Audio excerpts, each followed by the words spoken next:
Bob? Bob is here. All right. All right, so I'd like to call the meeting to order. Pownal Select Board, it's a regular meeting, Thursday, January 23rd, 2020 at 7 p.m.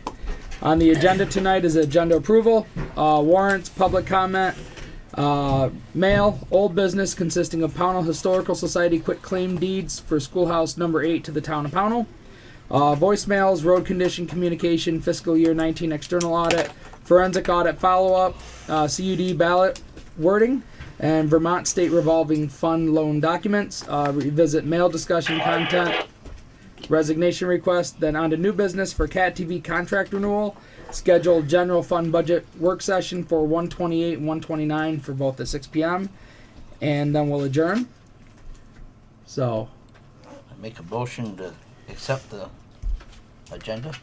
I would like to make a change. You want to make a change? I want to add an executive session for Oh, that's personnel. right.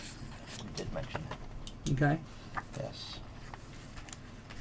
And being that the person that requested the revisit email discussion content for resignation is not here tonight, I would like to strike that from the agenda. Brian, can you repeat that? It came through muffled. I'm sorry. I want to add executive session for personnel, Okay. and I would like to strike the revisit email discussion. The select board member that requested it is not here tonight. She is absent, so I would like to strike that from the agenda. Okay. Item H. Yep, item H under old business. Okay. And then I have one item that I'd like to add if possible. What's that? I'd like to add a board member's statement before mail, please. Okay, Just like it was last time. Thank you. I'm fine with that. And can I just request that when people speak that they come up to Harry's phone, that they get closer to Harry's phone because everything is muffled. Okay. Okay. Thanks very much. All right, and then I would also like to add for discussion, I would consider it old business because the Lara Saunders came in during our last meeting to address during public comment about Pownal Youth Baseball. So I would like to add that to the agenda under old business.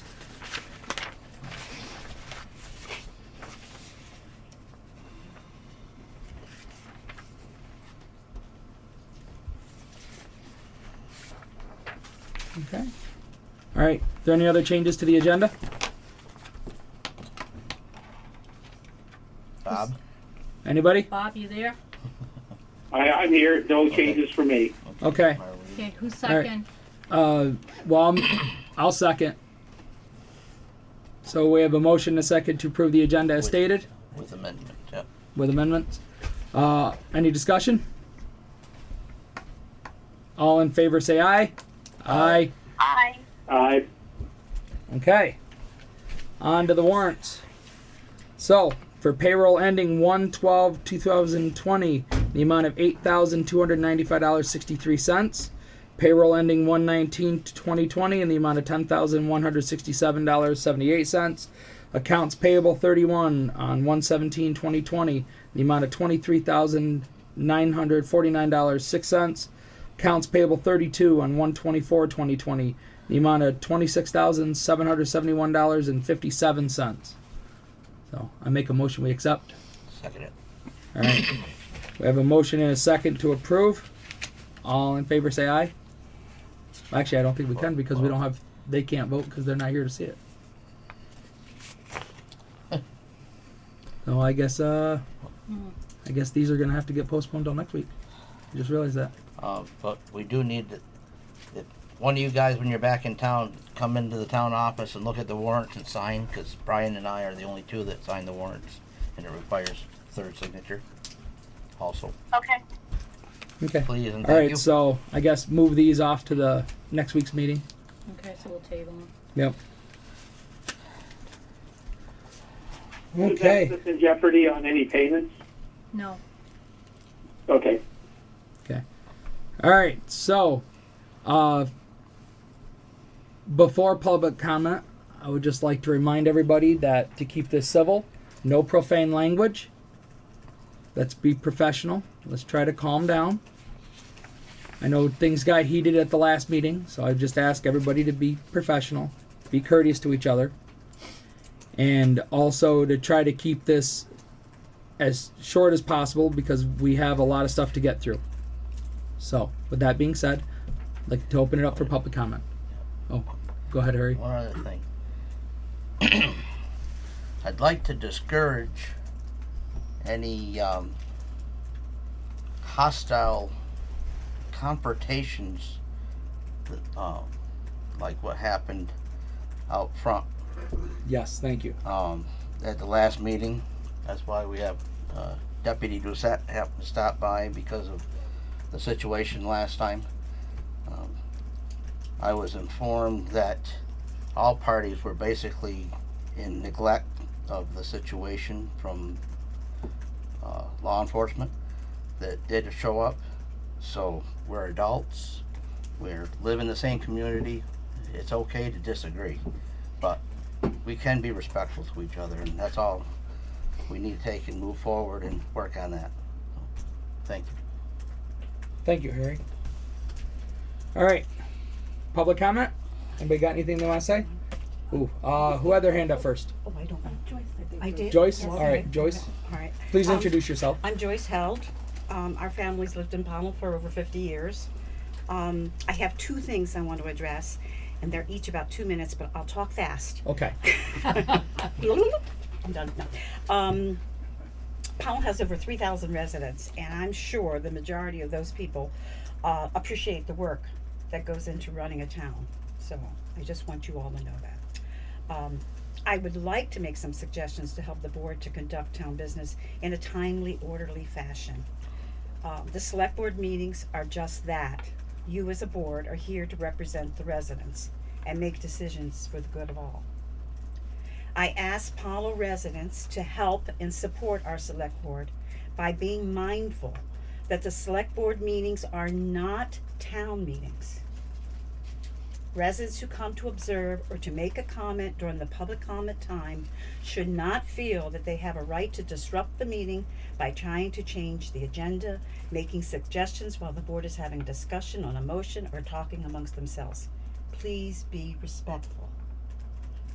The 5-member elected board is having their meeting and representing all residents and shouldn't be interrupted.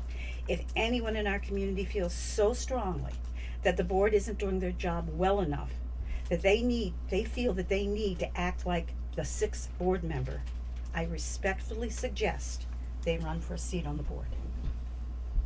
Interruptions only makes for a longer meeting. These people need to get home to their family. The meeting agenda is posted on the town website so most people can see it prior to the meeting. And if there's an agenda item you want to comment on, do so during the public comment time. Brian, in order to help you, I brought you some tools in my bag of tricks. A timer. I'll pass that around. Oh, why, thank you. I thought you said tape. Huh? I thought you said tape. No, not a cake. I got one of those. You want to put it on? The timer will help you keep the wasted time to a minimum. Before board meetings, a lot of time for each item on the agenda, giving the board members time to state the remarks on a motion and to give time for discussion and a vote. If the timer runs out before the vote is the board decides, you can decide if you need to add more time, or you want to vote on it, or you want to table the motion for more research. Public comment, a lot of time for each resident. After I just said I'm going to take almost 4 minutes. Residents to state their comments, and if the timer runs out before they're done, the board can decide if they've heard enough to take the comment under advisement and move on it, or perhaps put the person/subject on the next agenda. Got another thing for you. The deed to my house, no.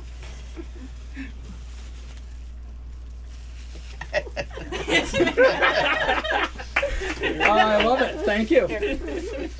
Oh, this part goes with it. I was going to say, You don't want to beat the table. I don't want to break the table. Another Why, gift. thank you, Joyce. That's I greatly okay. appreciate this. All right. This gavel will help you follow Robert's rules, which I happen to give you a Robert's rules cheat sheet. Don't be afraid to bang that gavel for order, to mark the end of a discussion, a vote, or the meeting. The gavel and the timer are your friends, and so are we. I think I did that in less than 2 minutes. I don't know. I didn't use your timer. I know. That's why I gave it to you after I started. Okay. Now, after working with children all my life, I have what I want to say in a story form. And I'll read you a little bedtime story here. All right? Imagine living in your home all your life, or at least better part of it. You love your home and are very comfortable in it. Then one day, a new neighbor knocks on your door, and you welcome them into your home, offer them to sit, have some refreshments, and allow you to tell them about your home. The visitor doesn't sit down and visit with you or try to get to know you. Rather, they start looking around your house and moving things. They take your comfortable chair by the window and they put it over by the fireplace. The sofa they put by the window, and the tables get moved all around. Although you kind of like some of the changes, you say, "Hey, what are you doing? Why did you come into my home and start moving things around?" The visitor says, "Oh, because the furniture looks better in these spots. This is the way your home should look. I know what's best for you." Well, when you finally have enough and you say, "Stop moving my stuff right now," the visitor leaves. You think to yourself, what's wrong with that person? I opened my home to them, and they came in and they started moving things around without even talking to me about it or asking my opinion or why things are where they are, like why my chair was by the window. I need the light coming through that window to help me read the small print in my books. Meanwhile, your visitor's telling their friends how ignorant you are for just you couldn't see how the visitor was making things better for you. You hear about this and it hurts you, for you thought you were nice to the visitor. So who's right in this story? The homeowner is correct to welcome the visitor into their home to try and make them feel comfortable. The visitor had good intentions when they started moving things around. Note, the homeowner even did like some of the changes. The visitor thought they were right by changing things for the homeowner, and their feelings were hurt when the homeowner didn't see it that way. Did this misunderstanding start with good intentions? One would hope so. We don't want to think someone would intentionally come to our home and try and take over. Would there have been a better outcome if the visitor was upfront and honest about their intentions? Probably. Would there have been a better outcome if both the homeowner and visitor got to know each other better and talk about the changes first? Probably. Would there have been a better outcome if both weren't so quick to judge? Probably. Would there have been a better outcome if both were open-minded? Probably. The moral to this story is, don't force your ideas on people. Don't call them names if they don't agree with you. Don't be stubborn. And most important, be open-minded. Pownal is made up of people of all walks of life. Some Pownal families go back several generations. It was their families who cleared the land to build the schools, churches, and homes. There were visitors along the way who helped too before moving along. They were all needed and contribute to what makes Pownal the town we all choose to live in. If we love Pownal enough to want to live here, then we should love it enough to understand why we need to work together, to listen, to apologize when wrong, to communicate respectfully, to be honest, to compromise, and never to assume we know what's best for others. If we all can do this, Pownal and its people will embrace us. If the love is not for Pownal, but for power, you will find the people of Pownal a very strong group who will stand up with our neighbors to firmly say, "Don't mess with our home." Thank you, Joyce. All right. Anybody else? Please come up and state your name. We have somebody on phone for a conference, so All right. kind of got to get close so they can hear you. Don't want to run you over. I'm sorry. sorry. Okay. Please state your name. My name is Haley. What's your last name? You have to state your whole name, please. Oh yeah. My name is Haley Nelson Robinson. I am a resident of Pownal, and I just lost my notes. One moment. Okay. Got it. All right. Good evening. Some of you may know me, some of you may not. My name is Haley, and I'm a fifth-generation Pownal citizen, raising my daughter, who is a sixth-generation Pownal citizen. I do not get to attend a lot of these meetings often because I work a lot. If I'm not in an office behind my desk, I'm behind a camera or on the floor playing with my child. but I listen to the select board meetings on my way to work. And during my downtime, if I have any, I browse Facebook. Lately, there's been a lot of bad press and news regarding name-calling toward our neighbors, friends, and family. Names being called by not school board bullies, but by present and former members of the Pownal government. They have really struck a nerve. I have 3 generations of my family buried at Oak Hill Cemetery. My great-grandfather, my great-grandparents, and my grandfather, Francis Pa Haley. He was the last surviving member of the original Pownal Fire Department. He worked 3 jobs, along with being a firefighter and a sheriff. He also helped his father and grandfather out on the farm in which he was born on. He died on the same road in which he was born, and the same road in which I was raised. I dare anybody to refer to him as an inbred knuckle-dragging hick. My mother raised my brother and myself on her own, while making sure we went to every extracurricular activity, while she held down 2 jobs and volunteered at the library. I dare anyone to call her, a 4th-generation Pownal resident, the same moniker. Last weekend, a family who does a lot for this town lost everything.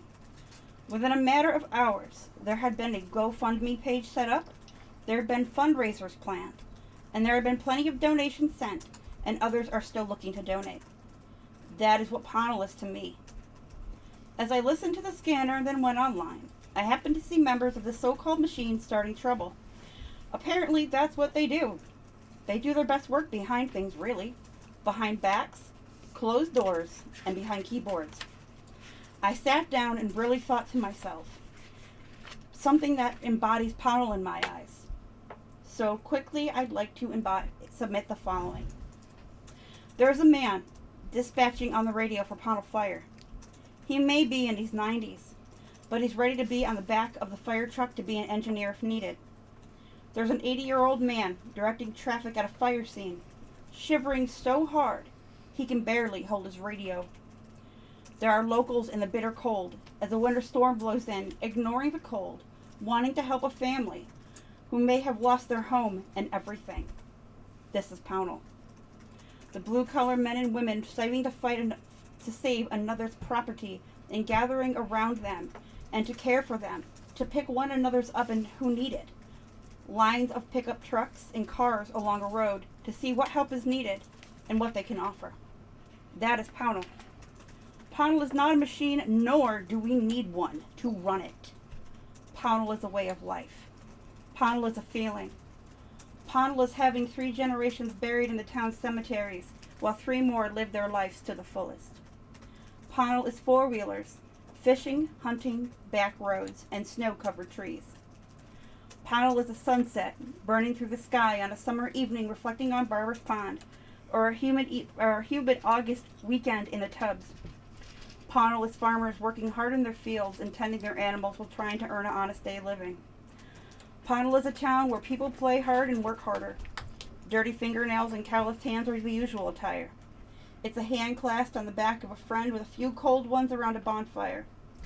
It is the dirty faces of the local kids outside playing in the dirt and riding the bike until sunset.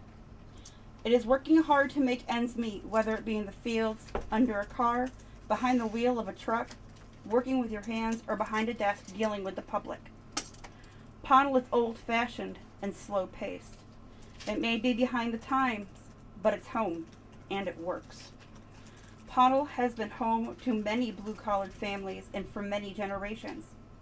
And God willing, it will stay that way for many more generations to come. Pownal is a church on Sunday morning with Grandma praying for her family. Pownal is a food bank created to help your neighbors. Pownal is the fire department and rescue squad who respond within a moment's notice, no matter the time, the place, or the temperature, to save another's home or property. Pownal is warm-blooded and very much alive. Pownal is not a machine.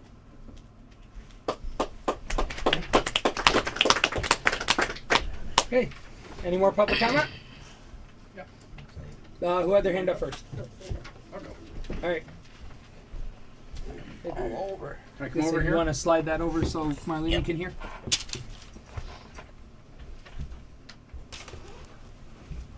My name is Mike Slattery. I'm chairman of the Planning Commission and a member of the DRB. Thank you, Joyce. I think Pownal needed that. And in fact, after Joyce's comments, I feel like I should go home and rewrite part of this, but I'm going to read it anyway. Some reflections on Monday's comments and the meeting in general. I want to start off with the definition, the Merriam-Webster definition of ambush. It's to attack by surprise from a hidden place. There's a rhetorical question here, but a lot of us are wondering what that thing is. A lot of us are wondering how four select persons ever could have coordinated a display of select persons' statements, all on the same subject and bearing remarkable similarities without violating Vermont's open meeting law. But Brian's assured us, cross his heart, hope to die, that no violations were made. So I take you at your word for that. But I don't think that was the biggest problem that night. Combine that with the crowd of people that were here, some of which I've never seen before in a meeting, some that don't come to regular meetings, but somehow knew to come to that meeting, and also seem to know when to clap and boo and cast aspersions almost on cue. After that, during the public comment, citizens were allowed to insult and verbally attack other citizens while the chair barely intervened. Dangerous situation. Those four inflammatory statements and lack of control led to a dangerous situation that even I've never seen before. State police being called to a select board meeting. Now we have our own bailiff. Thank you. From the board's point of view, that was like amateur hour. Now on to my situation, since I took the brunt of a lot of select board comments, mostly by someone who's conspicuously absent tonight. It seems I've greatly disappointed some of you. A few weeks ago, I read a statement that chastised this board, not for firing the town administrator, but for the unprofessional and mean-spirited aftermath of his firing. I thought that alone would strike a chord with this board. Apparently not. What seems to have everybody's hair on fire is the lead up to my final paragraph. You know, where I recounted the town administrator seeking my ear and counsel as the board systematically seemed to be crucifying him. So I listened to him, I counseled, I tried to make it better for everybody. That's what friends do. But somehow I failed to live up to your high ethical standards. Almost like I violated an oath of some sort of loyalty to this board, whereby I should have reported my conversations, texts, emails, which I'd received from Michael, and all the things he copied me on. Really? Here's another hypothetical. If any of you had a friend that needed advice on a difficult work situation where you shared the same boss, how many of you would go to that boss with your friend's complaints, emails, and conversations? Anyone? Whether the source of his messages or emails stem from his anger and disappointment by his treatment of this board or disregard for his unanswered emails as he sought guidance from the board, many unanswered emails, or being attacked in executive session. There's that word ambush again. I didn't then and don't really care now where his messages and conversations came from. I owed this board nothing at that time. I want to make that completely clear. If faced with that same situation 100 times, I'd handle it the exact same way. I would listen and counsel my friend as best I could. And you know what? I would hope each and every one of you would do the same thing in the same situation. He was an extremely unhappy employee. He was not a dangerous traitor to his country.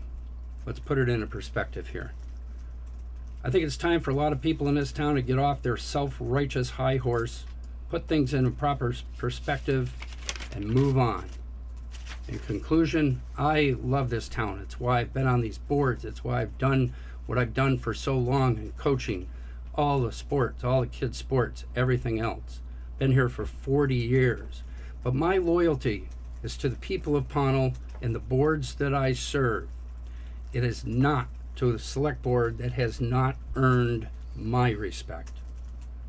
By the way, I'm not resigning. Thank you. All right.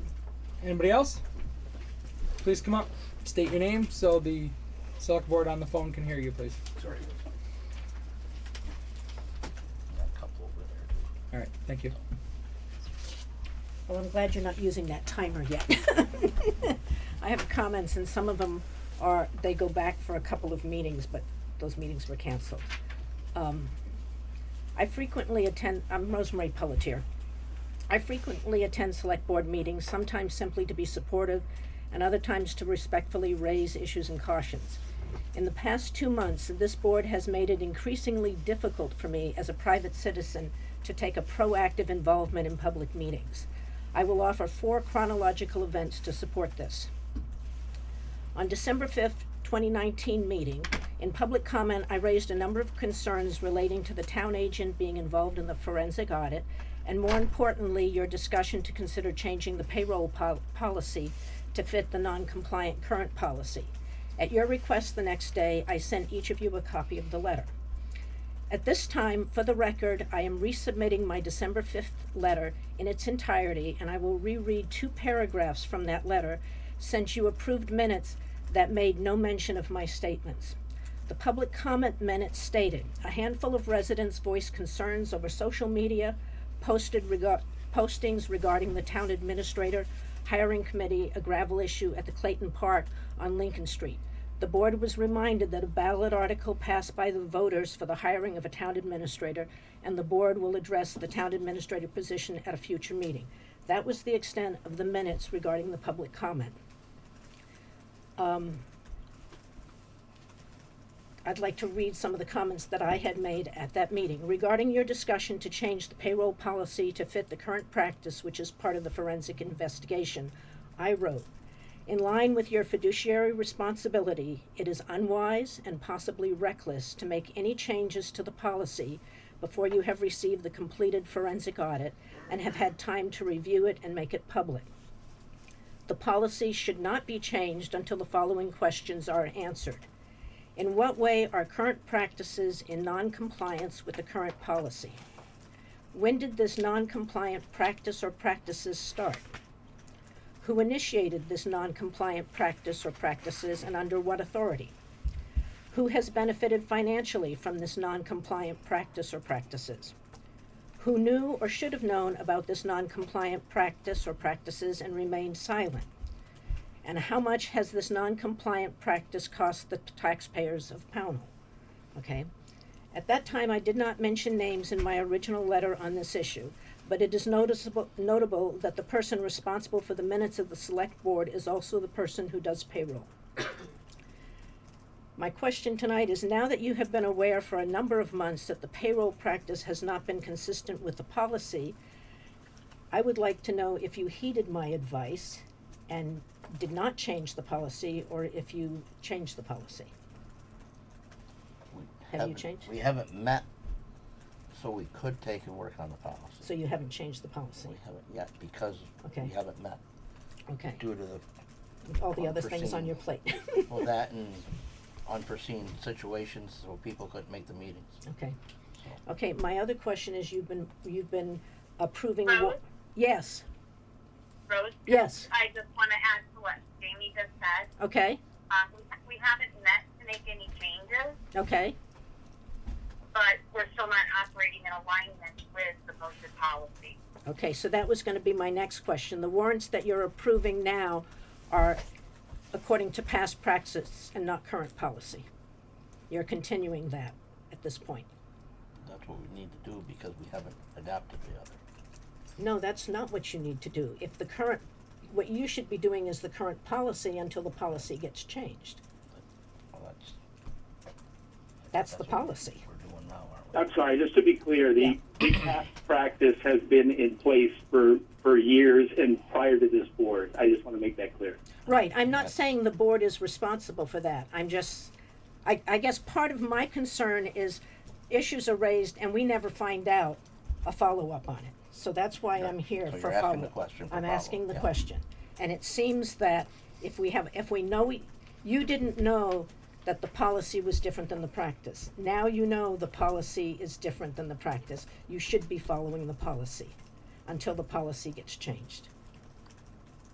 And as I suggested, you shouldn't make that change until you have the forensic auditor's report so that you know what it's been costing the town.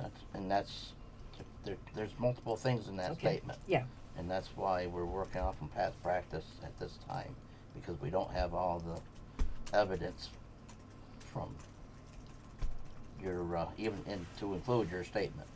okay, but So, you have evidence that you're not following the current policy. I understand okay. that. Okay, That's just, but even within your statement, you're answering your own questions. no, I wasn't. And because we haven't got everything from our forensic audit yet either. Well, that's what I'm saying. That's where You I'm going. It's- Okay, and I'm saying you shouldn't make any change in policy, but I'm not saying you shouldn't follow the policy. No. I'm saying you should follow the policy. If you choose to change it after getting all the information, that's your prerogative. Right. But I don't think this board has a right to not follow policy without changing the policy. You're bound by the policies that have been determined, is my understanding of what we mean by policies. If you didn't know the policies, that was, you were acting with your best information, but once you know the policy is not being adhered to, it would seem that it would be your responsibility to ensure that the policy is followed. That's all I'm saying. Okay, so my main contention here is it's, as a citizen who tries to raise issue, it's become very frustrating because there's no communication back, okay? So I had to come again to ask this, and also, my even asking the question, there was no record of it anywhere. You have it, but in terms of the minutes or anything like that, the public record of these meetings, it was as if that was never raised, so I feel ignored, okay? But there's a number of other things, in terms of, another thing that discourages citizen participation.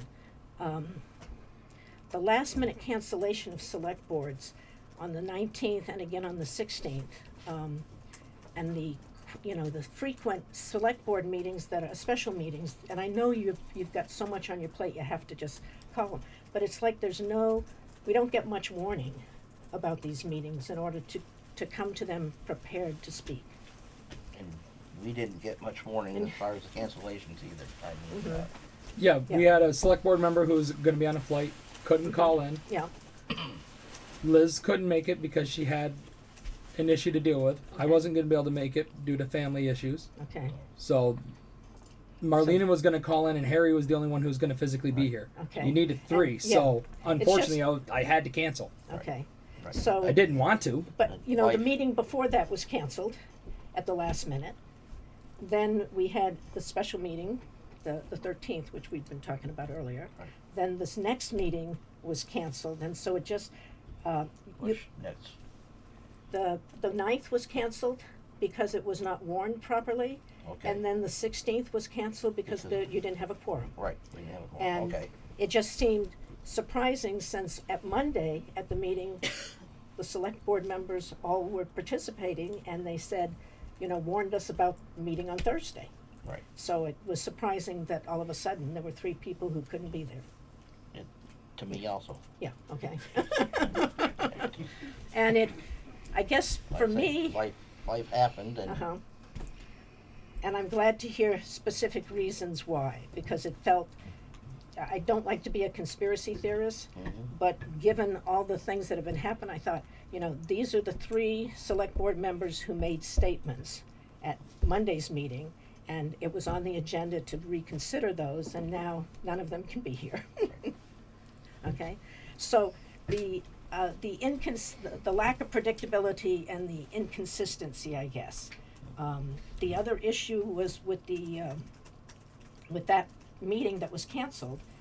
The thing you took off the agenda today was not on the agenda when you looked at the website, but it was on the agenda if you looked at other sources. The Article H, if you looked at the website last week, did not appear to be an item on the agenda. On the website, it was not. Yeah, I printed it off. I have Yeah. it. Yeah. I looked at it at 3, and it was not on there at 3. Because I stuck out mine from last week. Okay. Yeah, it was. Yeah, It wa- this for this meeting, it No, was. no, for last week. It was. Yeah. Yeah, Because this was the same. Yeah. Because I've got a copy that doesn't have it on it, so I don't know what time it was added. Okay, and my biggest concern, and I believe you are addressing it because there was a policeman here. We have He's on patrol. He's going to be on center and along Okay. 7. Yeah, He's right in. Okay. He's right around. okay. Earshot. On Tuesday. I sent all of you a letter. Mhm. You got it? Okay. Yes. Okay. So here's once again my frustration, okay? I'm gonna read the letter here because at the end of the letter I asked, if I asked you to send me an email to simply confirm that you had read the letter. I got no response from that This past Tuesday? this past Tuesday. I sent you a letter about the events that took place outside on I Monday. thought I responded, thank you for your concern. Okay, If it didn't get to you, then Okay. I'll look again. okay, I'll look in my sent. okay, okay, please do. Cause I looked, go ahead. Rosemary, if you don't mind, if you're going to send something official, I would request that you use my official email and not my private email. Did I use your private one? You did. Okay. Yes, I did. I used everybody's official. I'm sorry there. I must have put your name in and it came up, it automatically fed it. I will, yes, I will make a note of that. So have you read the email? Bob? If that question is to me, yes, I did. Oh, okay. So, once again, I don't know it's frustrating. The communication does not seem to be going fully both ways, okay? I'll read what the email said, if that's okay. Sure. We're going to be here till midnight anyway. Well, Okay, I mean, we've already addressed that situation, okay, I feel, in my statement, after Brian's opening statement. okay. I mean, In your opening statement, you said something about all sides. Can you repeat what you said? that all sides had fault in the situation, per VSP. Okay. Okay. There was a verbal confrontation. A very ugly Yes, verbal confrontation. It was not Yes. nice, but the basically everybody was at fault, to my understanding. And that's Mr. not, Lowe, that's not without. And you were in the building. Nope, it was outside. You were he was right outside. over there with Mhm. Joel, I believe. Well, I was in the corner here and then Okay. left just as this whole thing As the whole unfolded. thing had opened up, but so you didn't witness the beginning and everything else. You only witnessed part of it. Probably the Okay. things I- that started before. I just want to make everything clear since we're. Mhm. I mean, and like I say, I didn't go out and witness it Mhm. myself, but I was informed that. I would like to point They out came this up- was a argument between private citizens Right. outside of the meeting. Mhm. Right, and so, and basically, it was felt that all parties were at fault, and they needed to own their own portion of it, of what happened, is what I was informed. Okay, and that's, If it's so, can I let me know when I can chime in? Go ahead, Bob. Okay, and I obviously I wasn't there, so and had I been there, I wouldn't have been outside, so I would have been viewing it. But I did talk to some people about it, and they told me about what went on.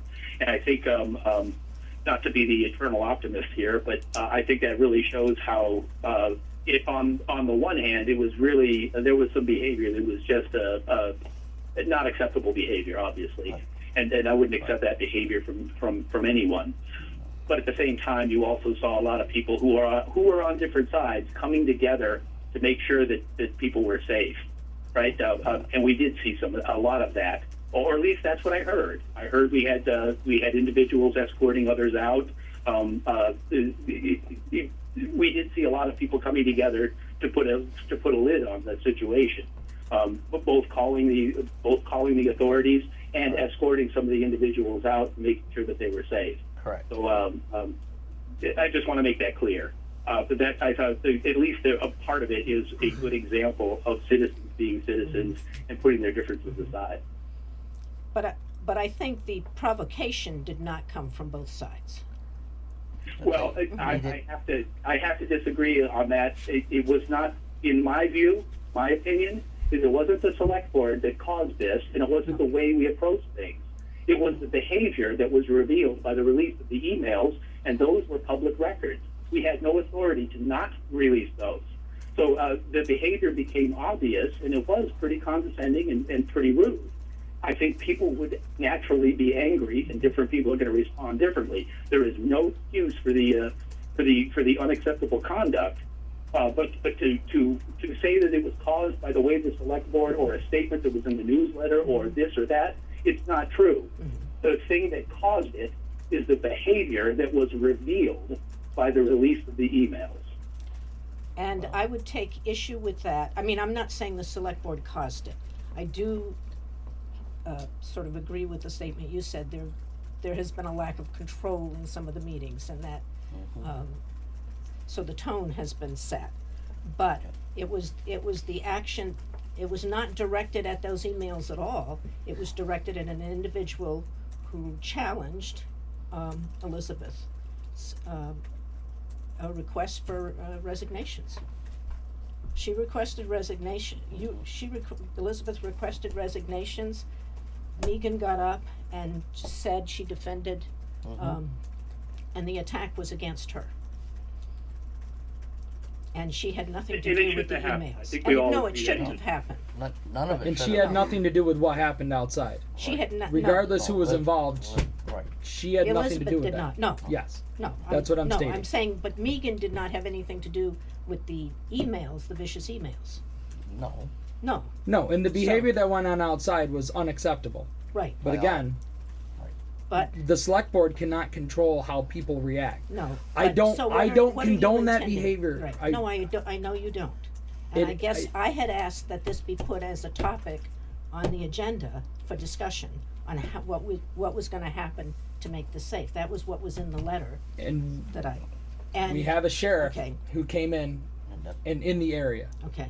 But I don't wish to didn't see just it on keep the dragging agenda. this No, up. okay. We as a So town need what- to move on. So what and is- that's what I'm attempting to do. We're not trying to whitewash what happened, but we're also not going to keep dragging up everything that led up to it and this incident. Because if you do one, you end up having to do the other. And then So, people get fired up all over again. It's time so- the town come together Okay. and we need to move on. I mean, people got upset. It's going to happen. But at the end of the day, we're all still neighbors and we all need to come together. I mean, we could sit here and we could read off every email that led to people being upset and coming in before the select board. We could rehash the whole thing all over again. It's not going to do us any good. It's not. So is a policeman going to be here every meeting? Hopefully we don't have to do Yeah, that. hopefully we don't have to, but if we need to, then That's- we can request a sheriff to be here.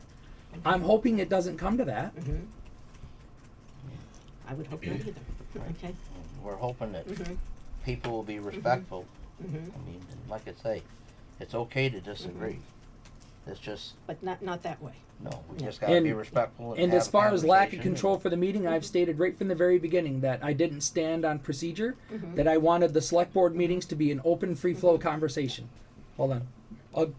I'm not going to ignore you. And I've said that from the beginning because I feel the best outcomes come when people have a free flow of idea and they feel that they can be welcomed and speak. I feel some individuals have taken advantage of it, but you got to take the good with the bad. And I don't stop people from talking, no matter how much I might disagree with what they have to say. I don't stop. It should be about I issues listen and not about respectfully. individuals. Correct. Correct. Okay. Thank you. But I'm sorry, there was a gentleman in the corner. Hi, my name is Matthew Zwinga. Can you come forward? We have an individual on cell phone calling in, so she can't really hear when you're way over there. My name is Matthew Zwinga. My wife is Tiffany Zwinga. This is just going to be quick. So what I've read through emails and through all of this other stuff was Marlena calling it an organized ambush. So she's then creating a separation between sides right there, right? Because when them two ladies walked back in I'm here, sorry, sir. We just addressed this, and it's Okay. time we move on. so I helped them walk out. Okay. That's what I'm trying to say. And I'm from the opposing knuckle dragging side. So it wasn't a planned ambush. Okay? That's what I had to say. No, and I appreciate that. Thank you. All right, Steve, please introduce yourself. I will. Steve Copey. As a former member of the board, lifelong resident of Pownal, I wrote this, but I want to say this first before we start this. I'm quite disappointed with the people that supposedly are supposed to be adults that started this whole hurrah to start with.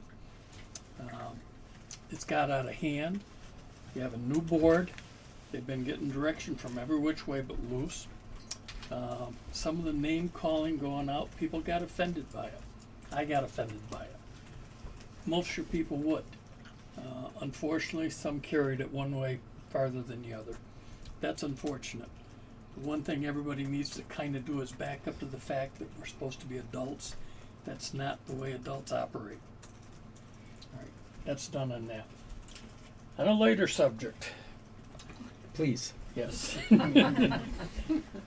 As a suggestion for the town administrator, I would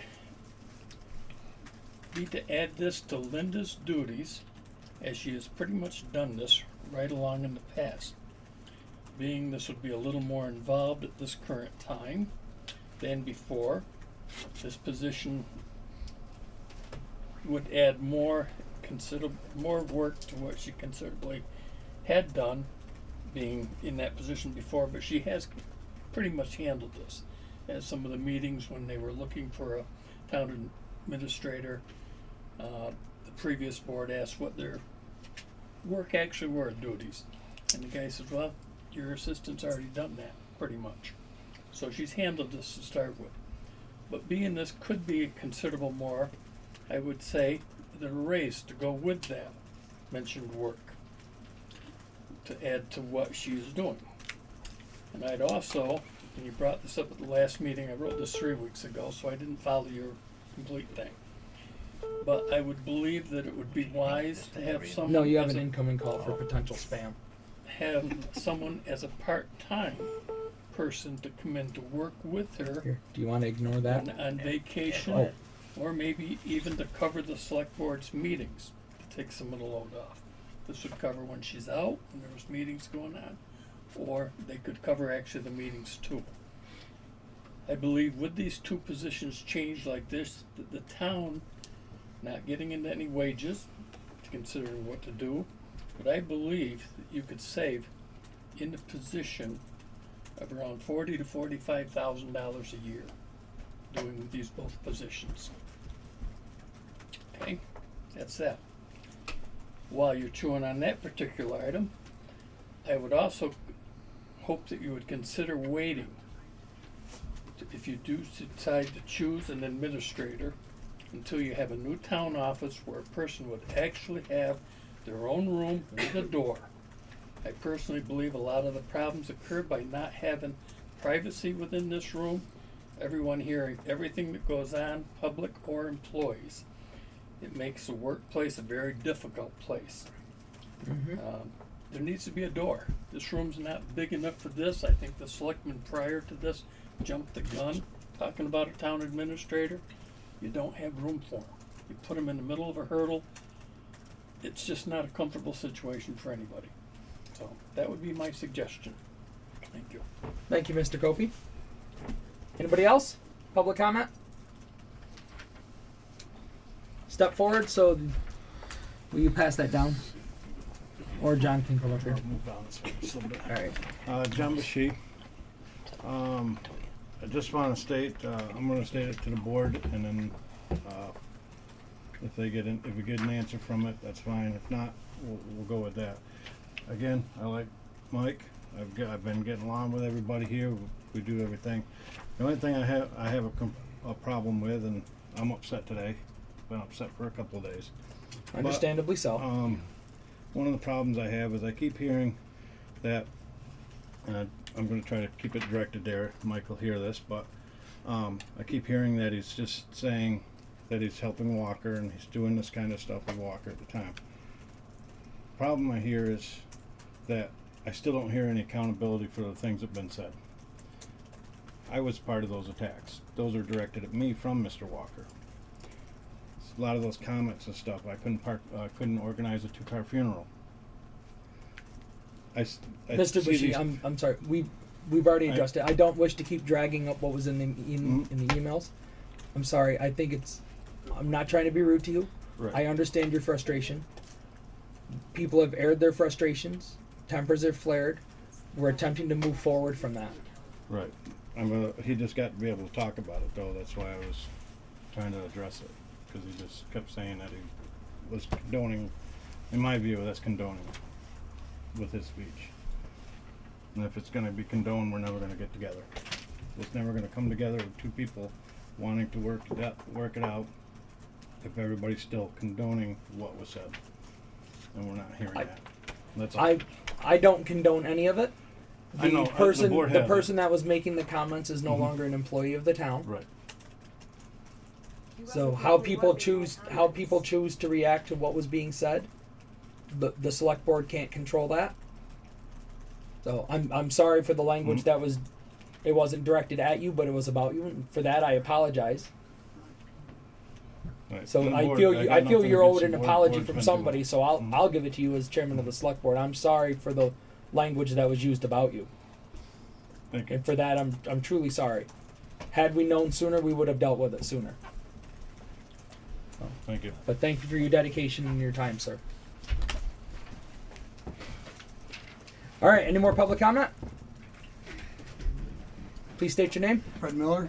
I just want to say, after listening to comments that were made tonight and from reading the emails for a number of weeks now, and having discussions here at these meetings, that there does need to be some kind of accountability for the people that are still employed by the town, who did make those types of comments about people who came to meetings and wanted to participate in the government and were talked about.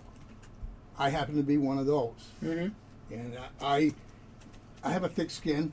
I really don't really care what anybody thinks about me or says about me, but it's not appropriate for people who are appointed to boards and commissions and committees to be making those types of comments about people when they come and they raise a serious question, they try to participate in the conversation and get shut down like that. There needs to be some kind of accountability.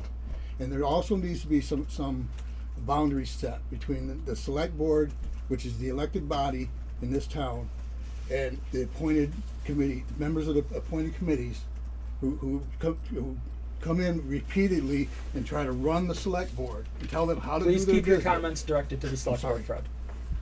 Sorry. There needs to be some boundaries set, clearly defining the roles. All right. We have elected officials that are accountable to the people. We have appointed officials who are accountable to the board, but not to the people, apparently. They don't accept any responsibility for the things they say or do. They just kind of want to run the show in this town. And we need that. We need the boundaries between appointed committees, members of appointed committees, and between organizations, Friends of Pownal, Discover Pownal, Empower Pownal. They need to be in their proper place. They need to approach the board, not with demands constantly, or with any kind of pressure campaigns to get the board to do what they want them to do. The select board needs to set the standard and set those boundaries and enforce them. That's all I got to say. All right. Thank you for your opinion, sir. Rosemary, can you come up so Marlene can hear you on the phone, please?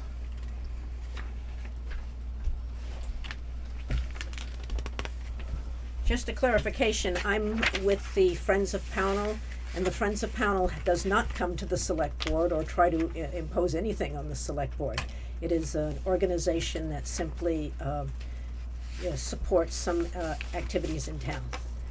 One of the ones that affects the select board is that whenever there's an election, we host a forum. But other than that, Fred, there's nothing that the Friends of Pownal does that's interferes with the board. Okay, thank you. All right. There's no more public all I want comment. is boundaries. All right, hold on. Your organization, other Fred, organizations Fred. to the board. Fred, Thank you. comments need to be directed to the board, not to individuals in here. She directed one If- to me but- just now. And this is to both. This is to everybody. Actually, it's not to either one of you. If you want to have a private discussion, take it outside. Keep it friendly. We don't want to have to call law enforcement again. Just, we need to move on. We've been here an hour and we have yet to move past public comment. So, is there anything else for public comment? Because I would like to really move on. Because I would like to be able to spend some time with my family tonight.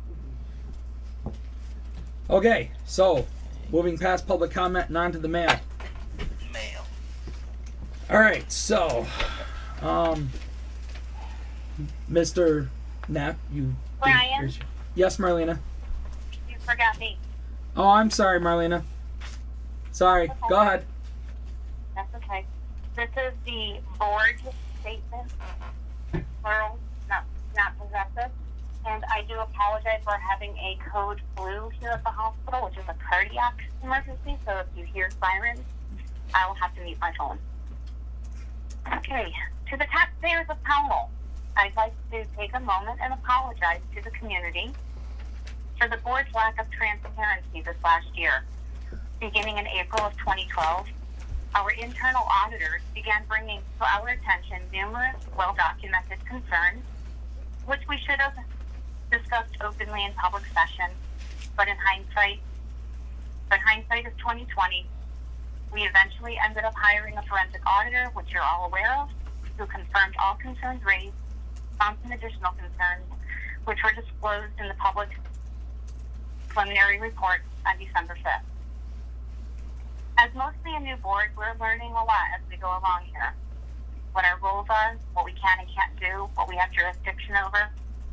We're trying our best to make decisions to the best benefit of the town. As taxpayers, you have the right to, and you should be requesting from us, the board, the following: better checks and balances and more transparency regarding how your taxpayer dollars are being managed. An accounting of unauthorized journal entries, adjustments that follow the approval of weekly warrants.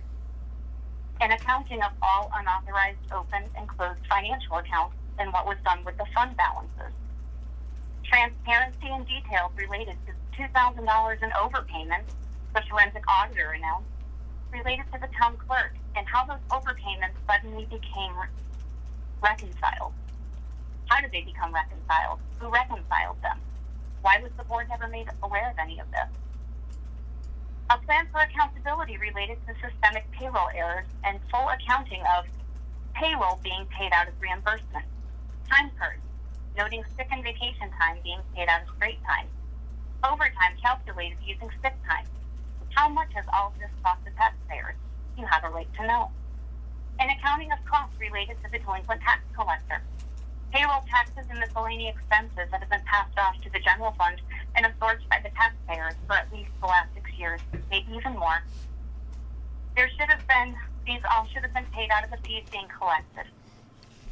Demand an extension of the forensic audit by this board to include a complete accounting of the previous town clerk's fraudulent activity, an open case with the Vermont State Police that we still do not have closure on. How much has this cost the taxpayers? Does anybody know? We continue to find piles of checks shoved in the books in the vault. How much more money are we on the hook for with the state of Vermont? As taxpayers, you have the right to be informed of all of the above and more. As select board members, we need to be transparent with you. We need to ensure we are providing full disclosure on how tax monies are being managed. Moving forward, I hope this board will be forthcoming with concerns raised, keep the public better informed of our governance, and be more transparent. Thank you for your time and understanding. Okay. Thank you, Marlena. All right, moving on to mail. What, no applause?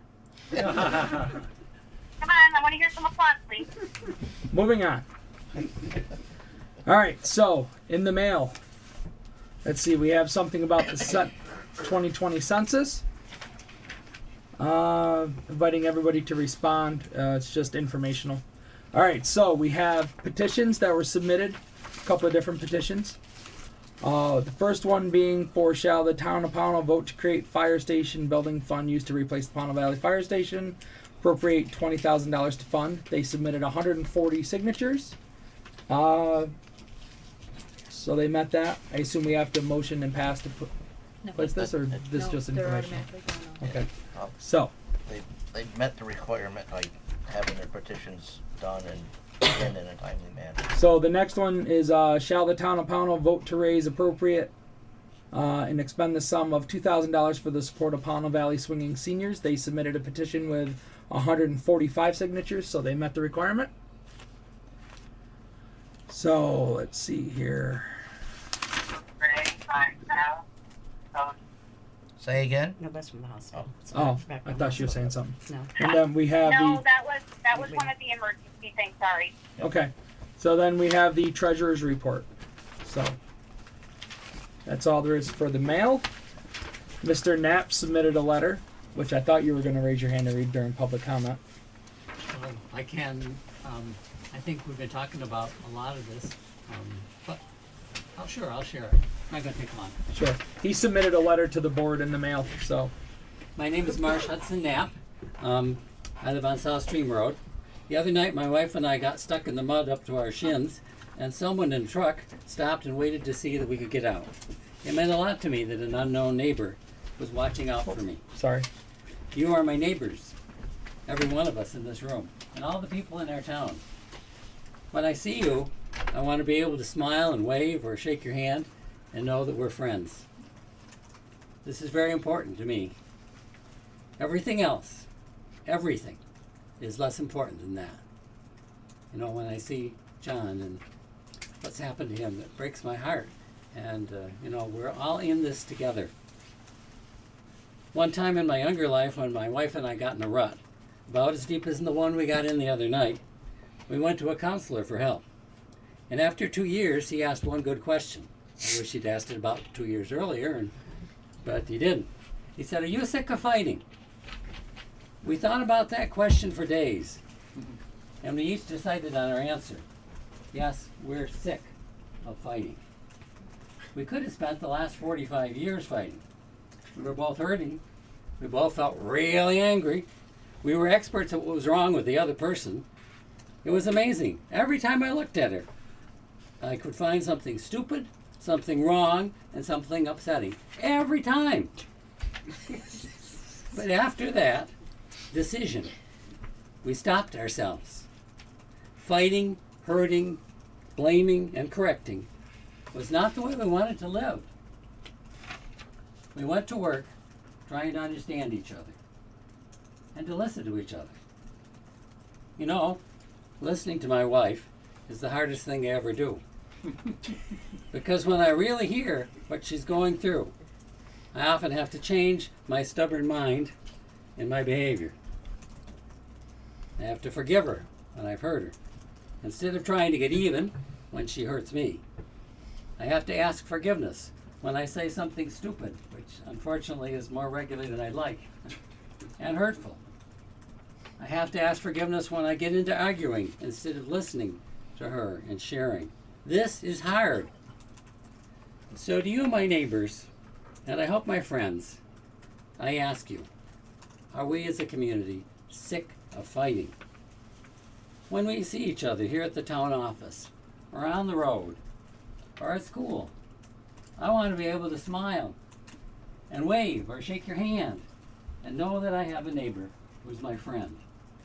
I want to look for the good in you. I know there's a lot of it in every one of us, and I hope we will come to care about each other. This is, in my mind, the reason we're alive. And this is what I hope you might want for our town too. Thank you. Thank you, Mr. Knapp.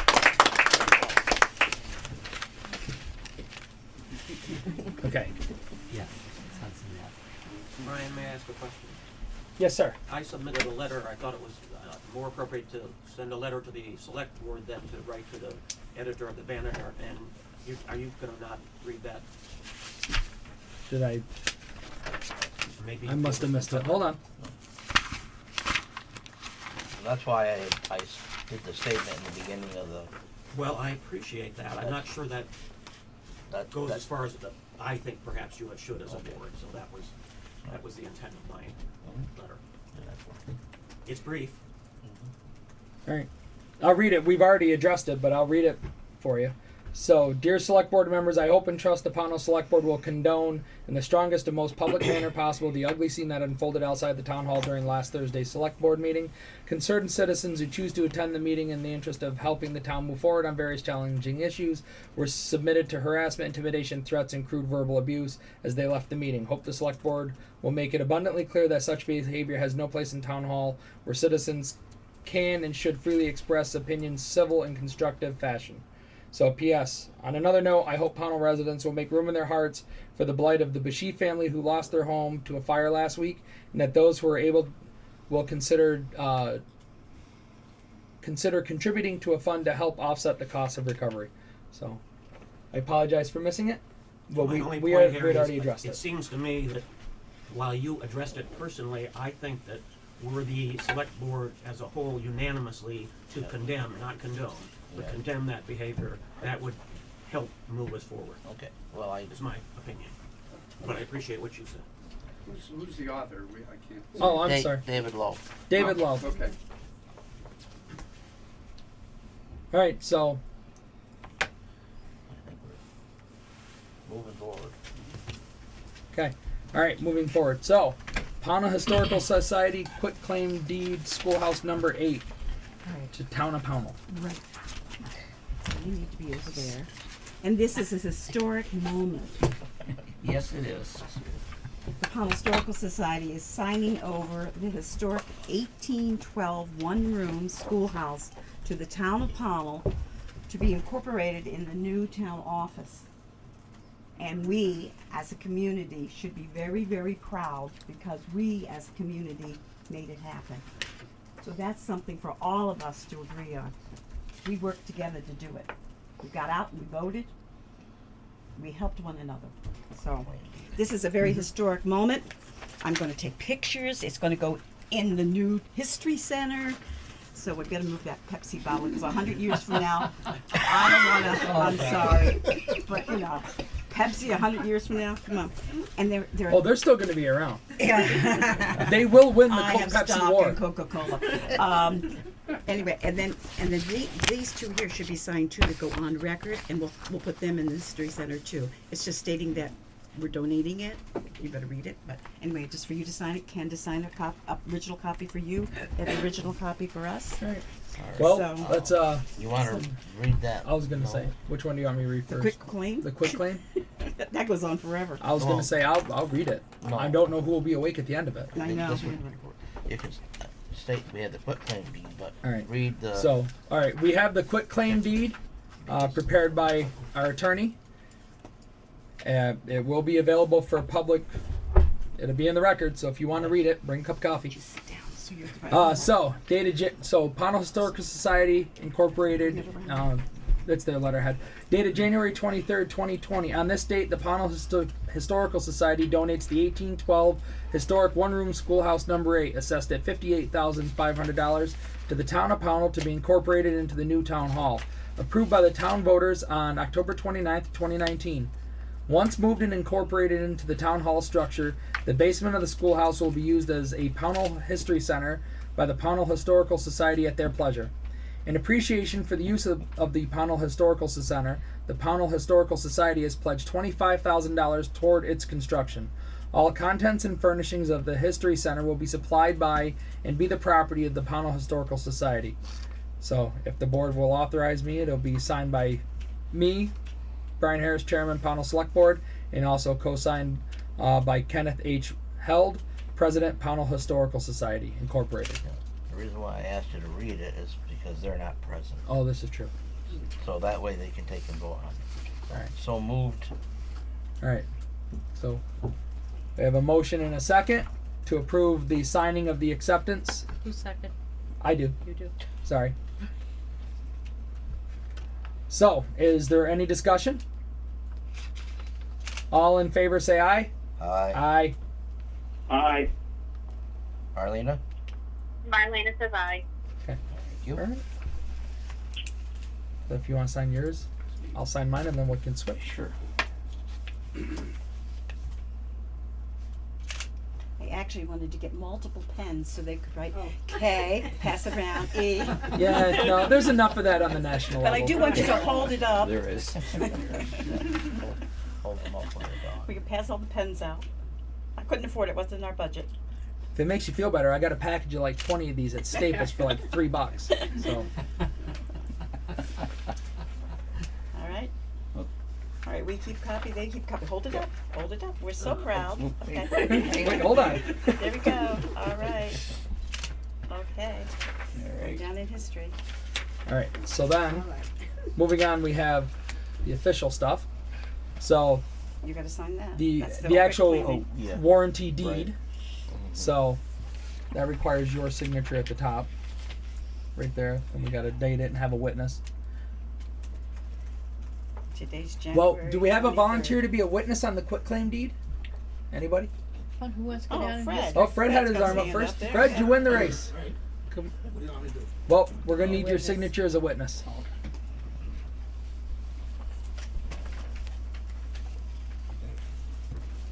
On this line? Sure. Wait a minute, I got a picture.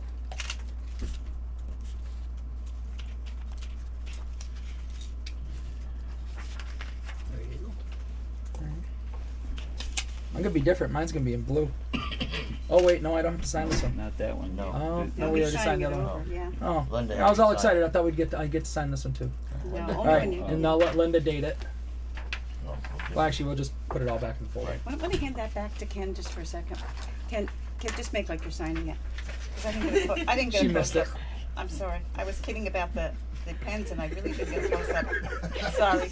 Hey, make like serious. Dear. Okay.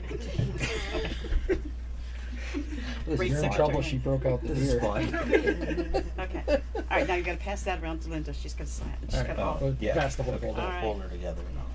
So congratulations, Pownal, you own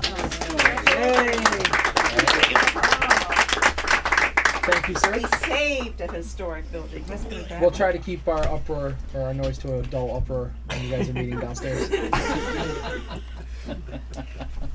We We need I that. promise I You got- won't be. You got our copy of the official? No, when- I'm sorry. I folded it right up in the folder because Gotcha. that's what I do. Yeah. Yeah. Yeah, that's what we had too. And I still managed to take them both. And you took them both? I Yeah, did. you took them both. What's in case I wanted to read it twice? Look at that. It's official. Wait a minute. I gotta It get is official official. you here. Wait a minute. It's official. Oh, it's ours now. Sealed it. Oh, it's awfully close. Stamped it with a seal. I forgot. Wait a minute. No take backs. It's too close. Sign. Too close. Hold on a second. Official. Official. Stamp it. Oh, that one's still too close. I got the wide angle lens and I'm just Zoom too out. close. Here we go. Back further. Sorry, No guys. flash. Here we go. Here we go. One more time. That'll focus. There we go. There you go.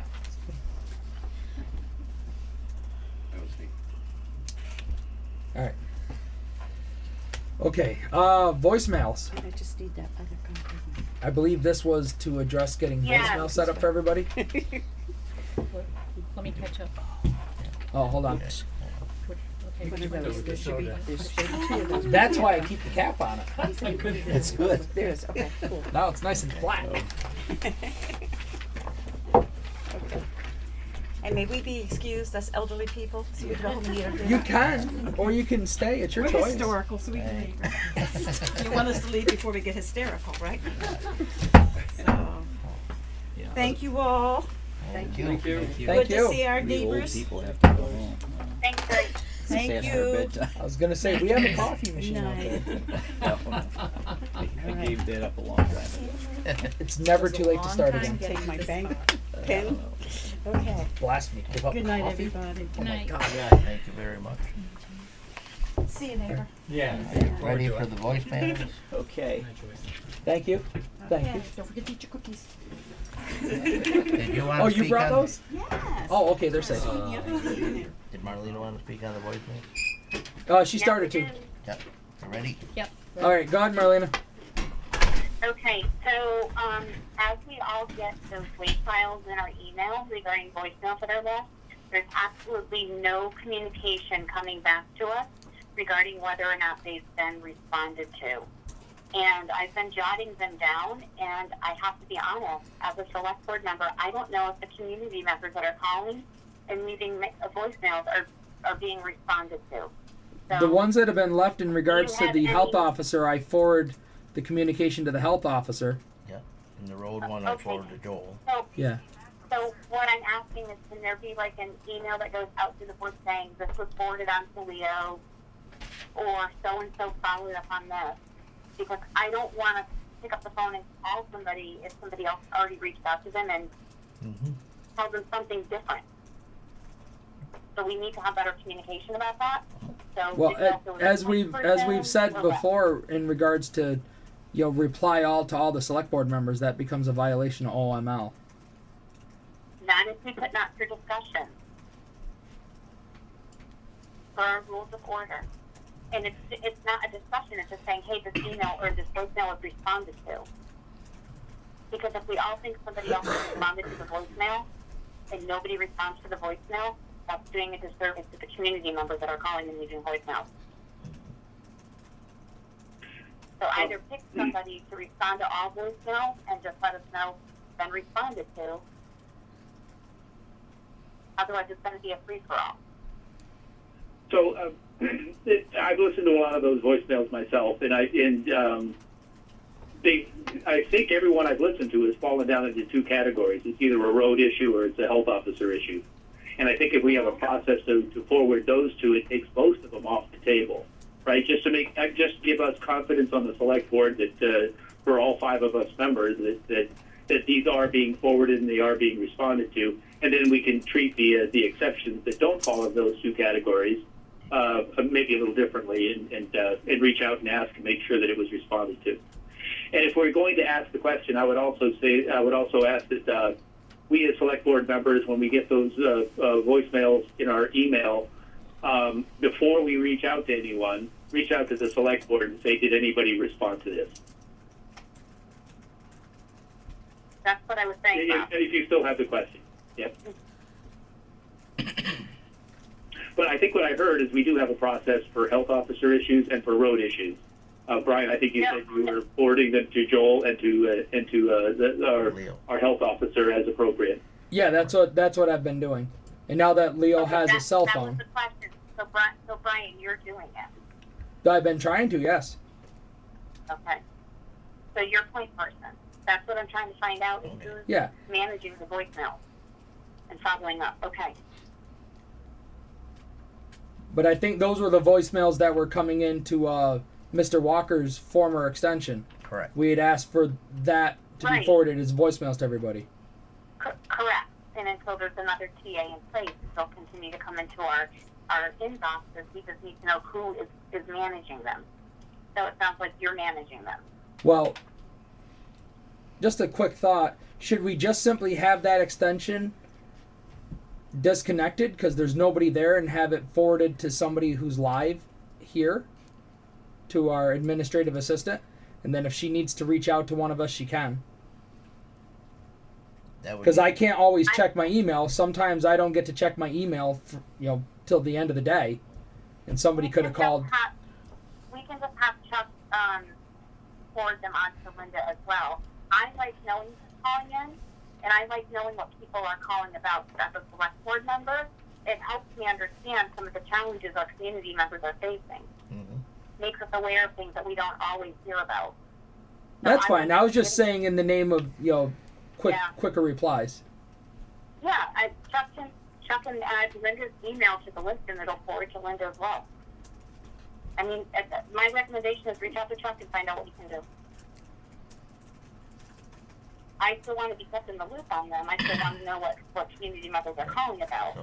So to make sure that it's being managed appropriately. I don't think we need a motion for it. You can just. Yeah, I can just reach No, out to Chuck and ask the no, question. I Just add wanted to make Linda sure to the being chain. addressed.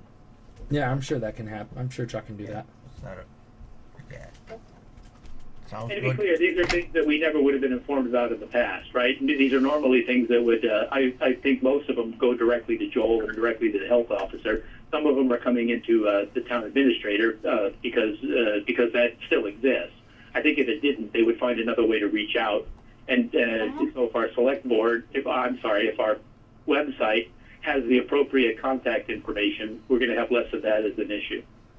And not just that though, Bob.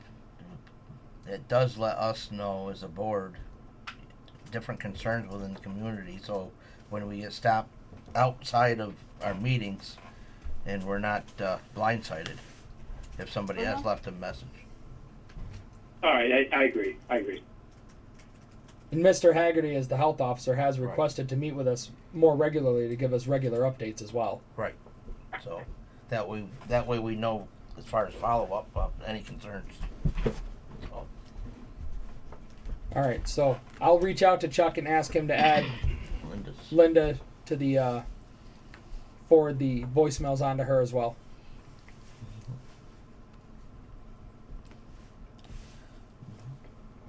Okay. Anything else on the emails?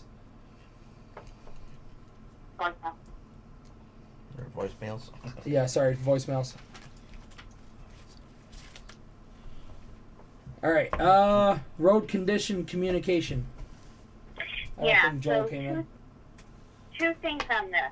My first thing is a request, and not quite sure what we need to do to see if we can make this happen. But I don't remember what week it was, but a couple weekends ago, maybe the last week, when we had all that rain and the everything got really muddy. It was about 1 o'clock in the afternoon, and an 18-wheel Dollar General delivery truck came driving down Niles Pool Road, and then I think it got stuck up on Mason Hill. Is there any way we can get signs at the beginning of Niles Pool Road, on Barber's Pond, at Old Military off of Barber's Pond, and then at the bottom of Ladd, where it junctions with Route 7, that says no tractor trailers? The only thing I can contribute to this is that when you do a map search from Pownal, it directs you up over Mason Hill Road to go to North Adams. So do any. Otherwise, why would it be drive down that road? Is there any businesses there that get tractor trailer deliveries? No, I think what she's referring to is the guy followed GPS. I understand the theory. I understand what Marlene's asking for, and why as far as the GPS. But I know there's a few businesses out there, so I didn't know if they take any deliveries from tractor trailers. I was gonna say we maybe assign this as local deliveries only. Yeah, I don't, because you got FedEx and depending on the type of. Yeah, I mean, we see FedEx, we see UPS, right. Oil trucks, school buses. I saw a couple of tandem trucks on when I set the cameras up. That obviously. Well, we were put up a there sign up doing- that says "Warning: Your GPS is lying. You can't get to Mass this way." Well, I don't want to take and put something up and then cause a business not to be able to get their delivery. That's my only concern. So. Right. So that was one question, was whether or not we can get some signs to deter tractor trailers who don't actually choose to deliver something on Mason Hill Road from going up there and ripping the roads up. And then the other thing I wanted to talk about was whether or not there's any way we can do a better job at communicating our back roads, especially the dirt roads that are impassable, and what routes people should take. The FCSU did a great job at sending out text messages and phone calls to parents saying if you live on a dirt road, you must get your kids to the nearest paved road because the buses couldn't get through. But there were a lot of people that we heard from who couldn't drive down their roads because they physically couldn't get through the muddy sections. Gotta have a four-wheel And drive. anybody driving a low-profile car, my son was one of them that got stuck on Niles Pool Road. There were several vehicles that got stuck on Niles Pool Road that, the farmer was busy pulling them all out. if we can communicate somehow, either through the website or through the voicemail system, leaving a message as to what roads people should really try to avoid. I guess we'll have to talk to Joel as far as. Well, I know Joel and his guys were out busy trying to repair roads as quickly as they could. Put a lot of gravel. Yeah, no, I am not knocking them. They did a really good job, but there's just a lot. So if we can, as a community, if we could communicate better to the community as to which roads, and even like when they're going to be addressed. I mean, I had people calling saying, it's been 24 hours, my road still hasn't been addressed. Well, is there anything we could have done to say, this is what we're addressing now, and this is what we're addressing next, or whatever? That's why I'm thinking we should include Joel in that conversation. Yeah. Yep. Right, we do have that on the website, but maybe we need to make it more obvious, particularly in bad weather. Maybe a link on the home page instead of having to go to the highway page. And it's possible he'll suggest maybe certain times of the year signage for as far as no tractor trailers also to assist with what your recommendation is. I agree. We need to get Joel's recommendation on how to handle it. Oh, absolutely.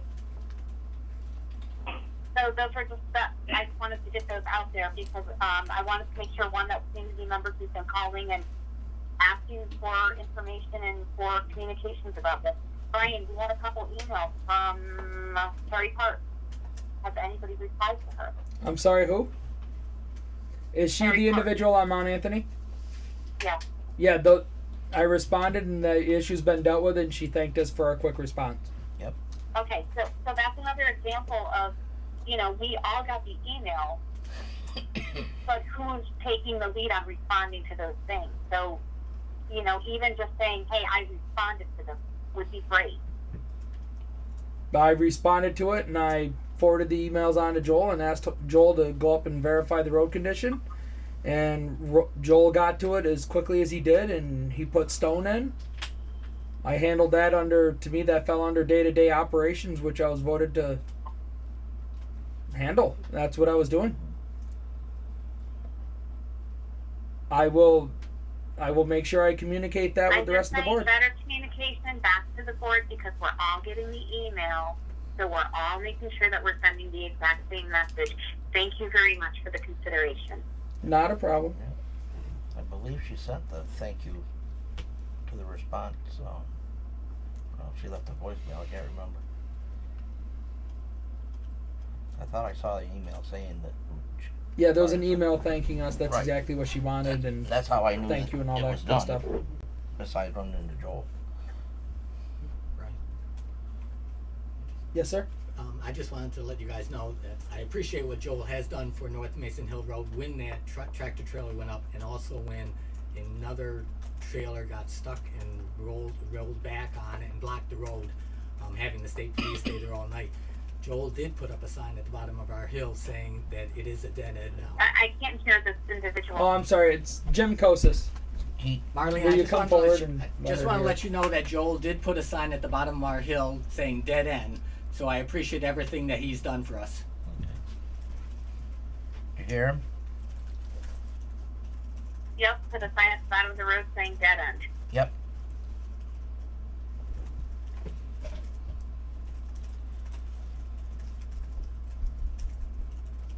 Okay. So I will do a better job when I'm responding to people's emails concerns. I will make sure I let everybody on the board know what my response is. Thank you, sir. I'm fine with that. Is there anything else about road condition? All right, fiscal FY19 external audit.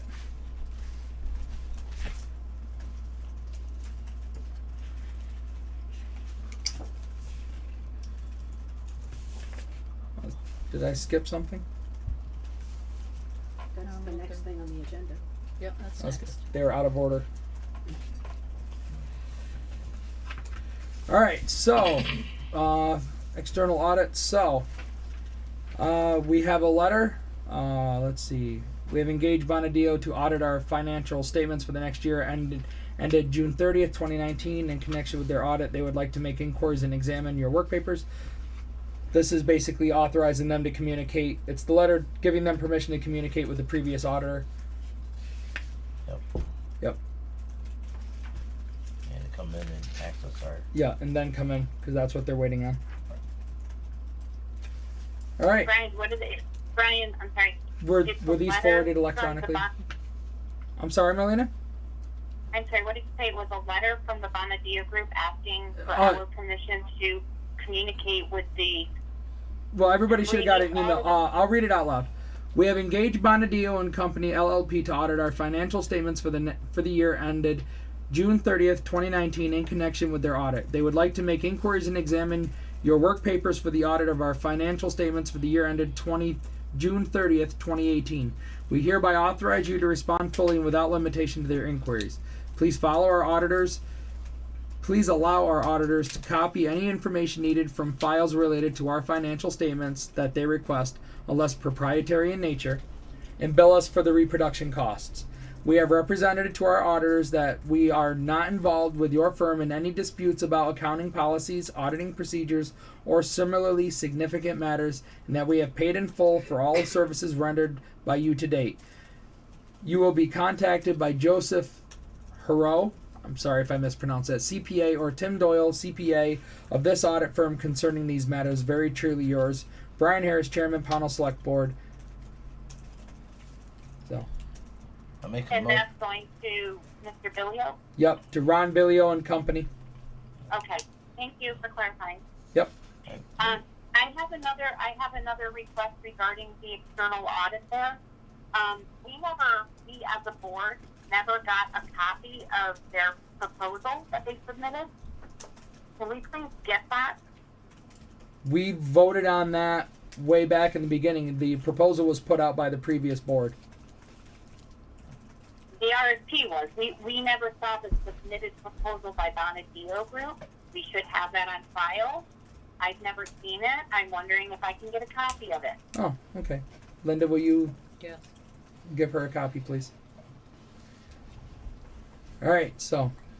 I make a motion that for the chair to take and sign the permission letter. I guess that's what's kind of. Yeah, I'll second that. All right. We have a motion and a second to authorize the chair to sign the letter to Ron Billio and Company to authorize the release of any financial statements to the current auditor. Is there any discussion? All in favor say aye. Aye. Aye. Aye. Jim has a question. Oh, I'm sorry, Jim. I was just curious, hearing this, is it my understanding that the audit for fiscal 19 has not been completed? No, not yet. Okay, and There's been some miscommunication issues, and one of the things that's been holding it back is they needed to be able to communicate with Bonadio Group. okay. The past. Or Bellevue, I'm sorry. Yes.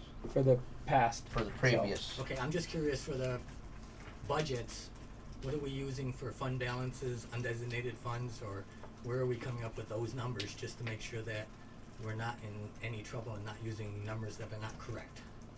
We're using the report generated from the treasurers at the moment. Okay. All right.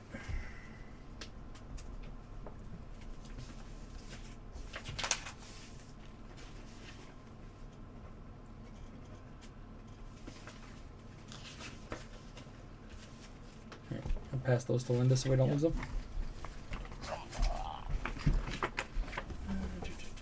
All right, so forensic audit follow-up.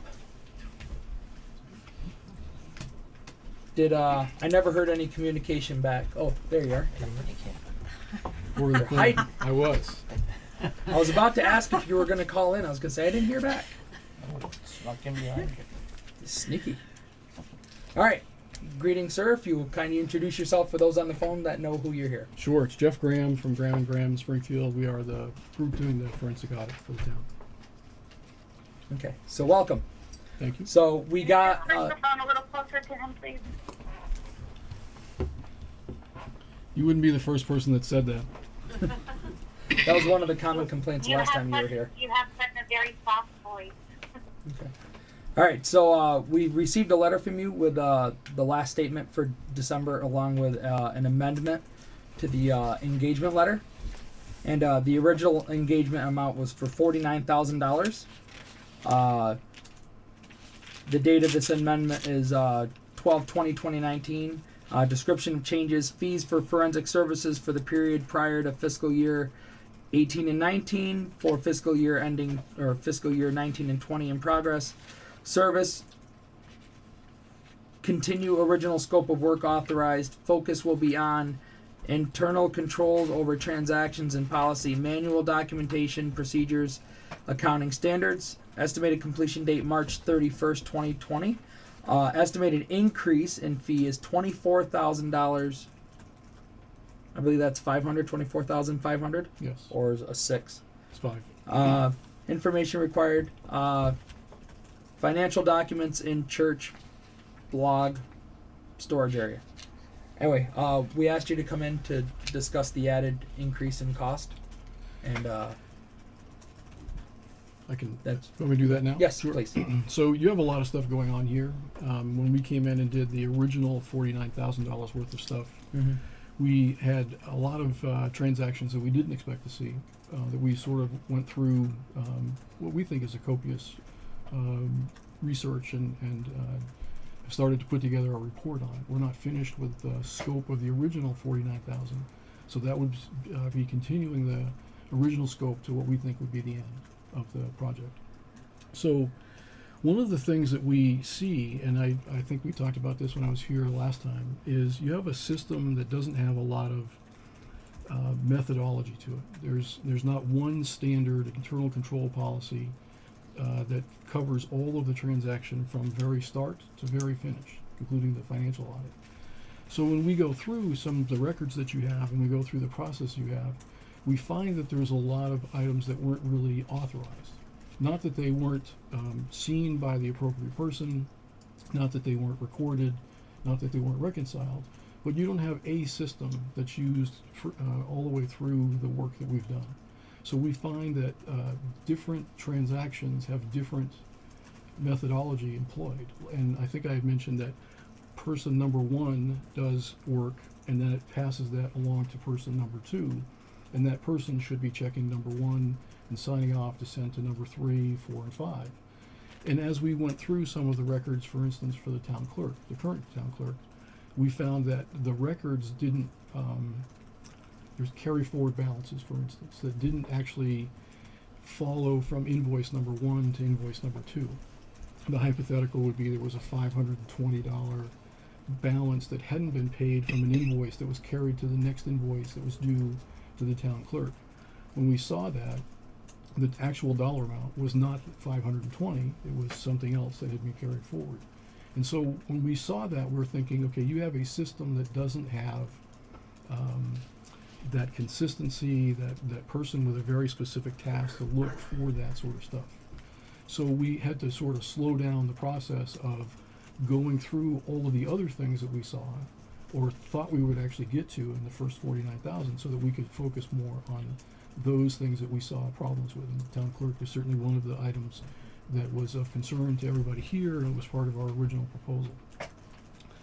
So the other piece that you have is a very large general journal. It's actually the document that covers every transaction for the town for the entire fiscal year. So I've actually gone through the July 1st, 2018 to June 30, 2019 general ledger line by line by line. It was hundreds of pages long. I don't remember the exact number anymore. I have it in my work papers. But what we found in that is that you had a lot of adjusting journal entries, which is also something we talked a little bit about, that have never been part of the approval process. So even if person number 1 sent that along to person number 2 and they did their job, and person number 3 looked at 2 and 1, when it got all the way to the very last person, that person was making changes, and it would be the treasurer, would be making changes to the books and records of the town without anybody else's approval before that. And that doesn't necessarily mean that those were incorrect. It just means there's no approval for it. So you have hundreds of thousands of dollars of journal entries in your records that only have one person's approval and not the entire internal accounting control system over transactions. So the strongest set of transactions that you could have would be to have a person be checked by 2 or 3 people after that.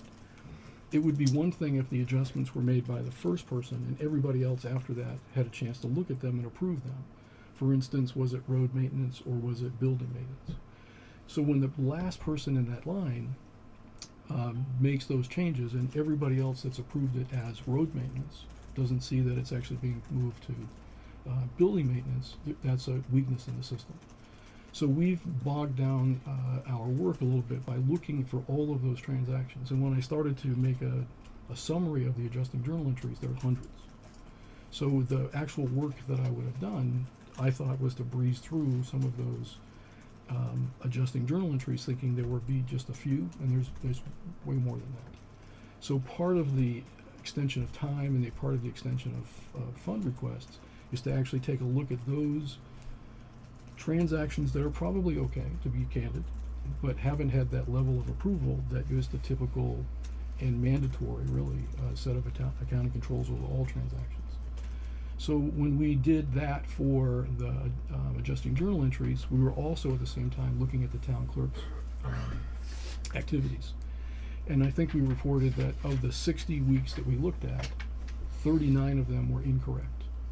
And so my concern was, if we have a system in your town that has one component, the town clerk's records, that don't have that system attached to it, that produces a much higher reliance rate, then we have to start looking at everything.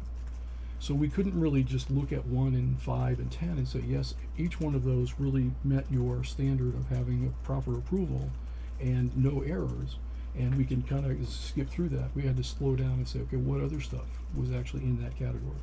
So we've actually gone backwards even further in the town clerk's work to actually look a year earlier, to start that prior year when she first started as the elected town clerk. We're most of the way through that, but I can tell you there's as many weeks that we've looked at, and there's almost as many changes that we needed to make to the actual documents to correct them. We haven't changed them in terms of corrections ourselves, but we've documented the dollar amounts that weren't correctly brought forward. So it's a systemic problem that is probably not only just town clerk, but it's probably other stuff, just based on my experience. So we've captured some of that by looking at the general ledger and the journal entries and the account balances, and put together our sort of summary. So our work would be to actually tell you the total numbers of transactions, the total dollar amounts affected, and if there's anything in there that we think is not in accordance with accounting principles and not in accordance with your internal control spirit, I guess, is the only thing I can use for a word right now. So that's really what we're trying to do, is to give you that dollar amount of issue, and to also give you what we think is your proper protocol for when somebody's actually recording and reporting on transactions. So setting up an actual policy. We would, yes, the internal controls over those transactions, yes. So that's really the structural piece that we think you're missing. It's not that the folks doing it haven't done what they thought they needed to do in order to finish their work, but it's the actual work that would go into approving those dollar amounts to go into those accounts and having reconciliations of those and reporting it against budget. So that's, if I were to say the one biggest problem that you have, or the one biggest concern that we have in terms of our work, it would be the lack of a control policy that actually is effective. So you're using that and making management decisions based on that, you're making budget decisions based on that, and then those numbers change after you see them. So some of that is sort of problematic in terms of the control network. And we had the charge of checking the previous town clerk's work, which we haven't gotten to yet. Yeah. But we're thinking that the current town clerk's work and the previous town clerk's work would probably be the same, because the current town clerk worked with the previous town clerk and was, as I understand it, subbing in while she was on medical leave. So we're thinking that we're going to see more of that going backwards, just like we've seen it since she's been elected. So all of that is just meaning the population of the stuff that we're looking at is much, much larger than we thought. Okay. Hey, Jeff. Yes. A question. Have you even looked at the reconciliation of the actual cash deposit receipt? You mean the town clerks? Was on the original scope of work. That was on the original scope of work, I believe. I don't have it in front of me. Are you talking about the town But clerk? that was, I'm sorry. No, this would be cash deposit. Yes. made by the treasurer and reconciliation to the actual cash deposit to the actual cash receipt that's given out when people bring in the cash.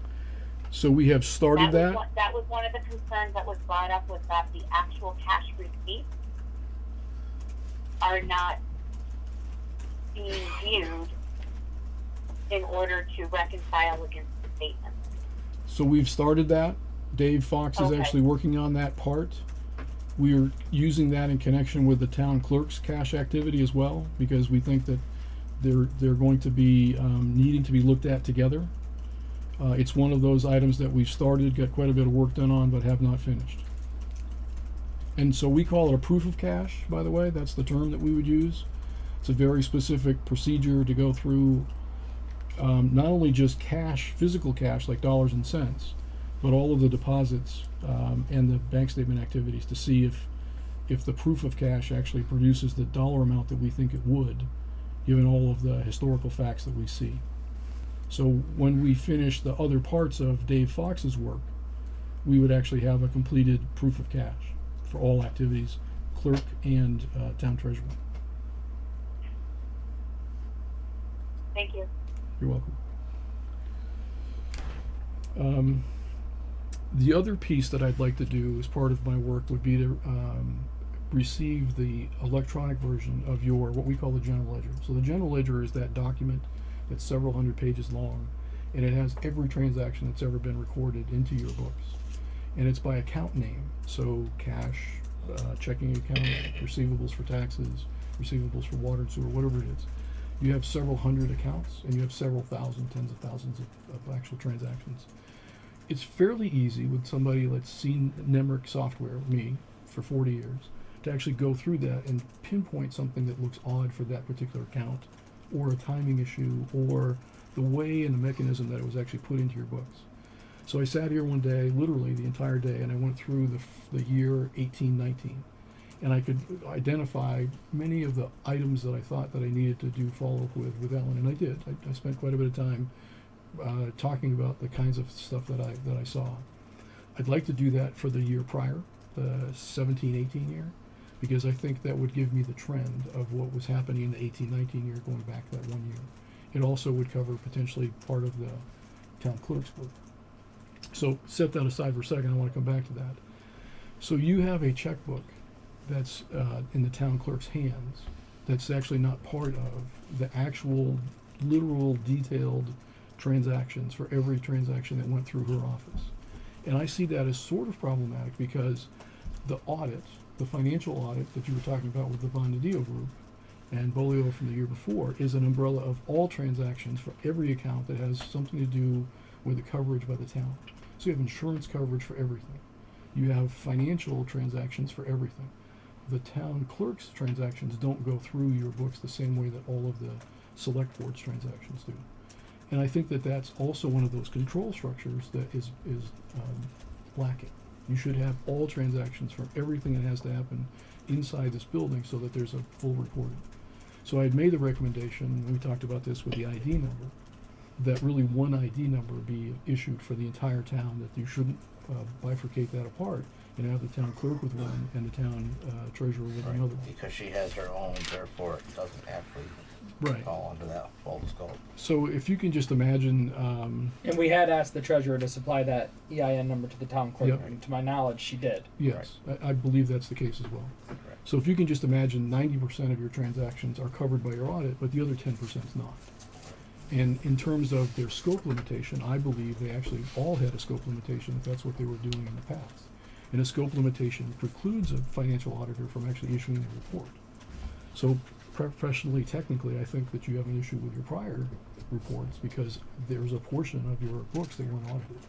Correct. And they gave you a report saying we have audited all components of the fund balances and the funds themselves and the transactions within those funds, including the general fund. And I'm not sure that that's correct.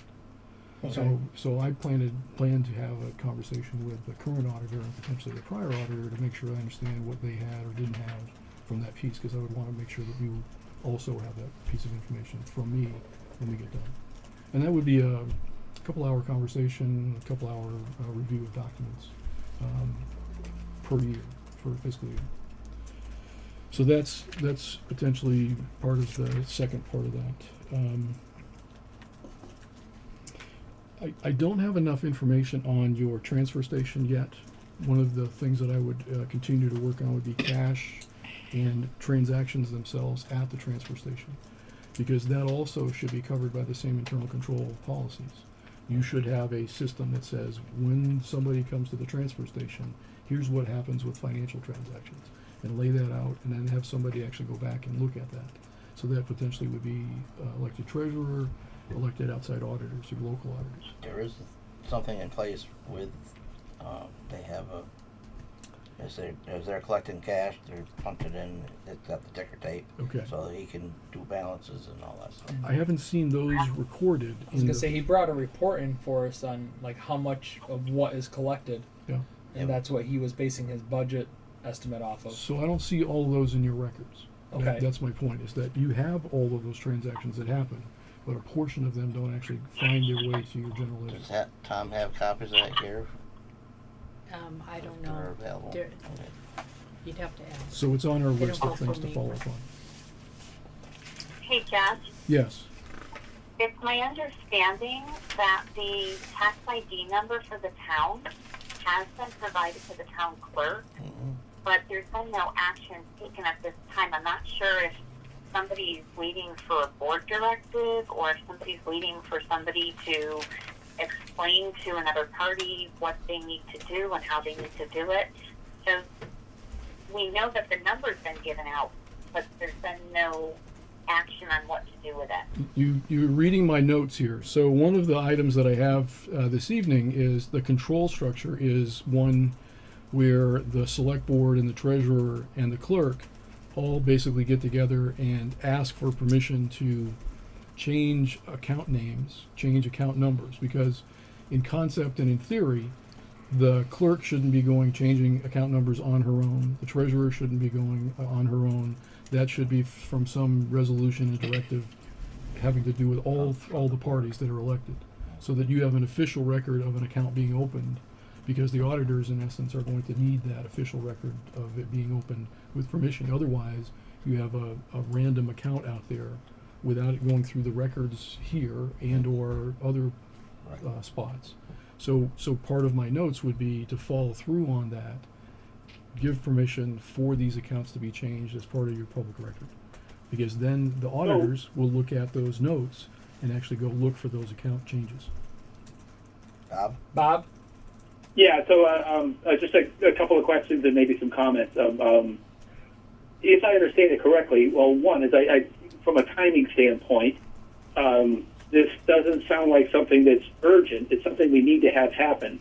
But if I understand on the account number itself or on the EIN number, that's something that the clerk actually does have the right to have her own. And the way she went about it was to ask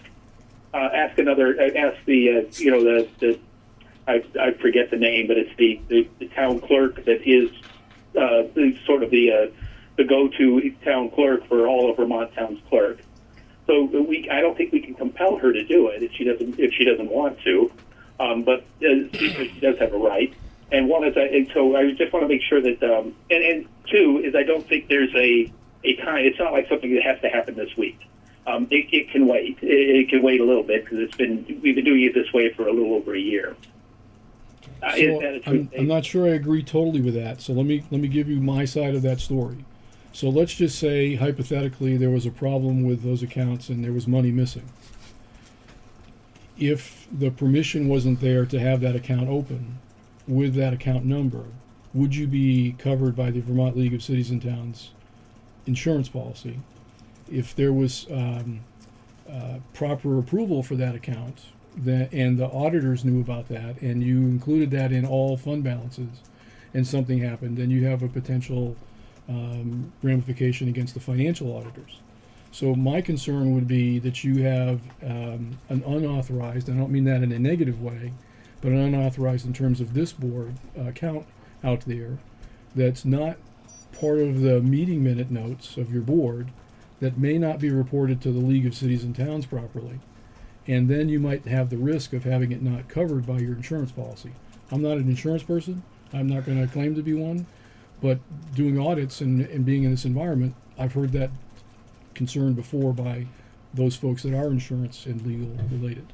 So I'm not sure that the clerk should have or could have a separate ID number that touts itself to be the town of Pownal, when the town of Pownal should have one ID number for purposes of IRS, state of Vermont, and any other kind of legal issue that might be covered by an insurance policy.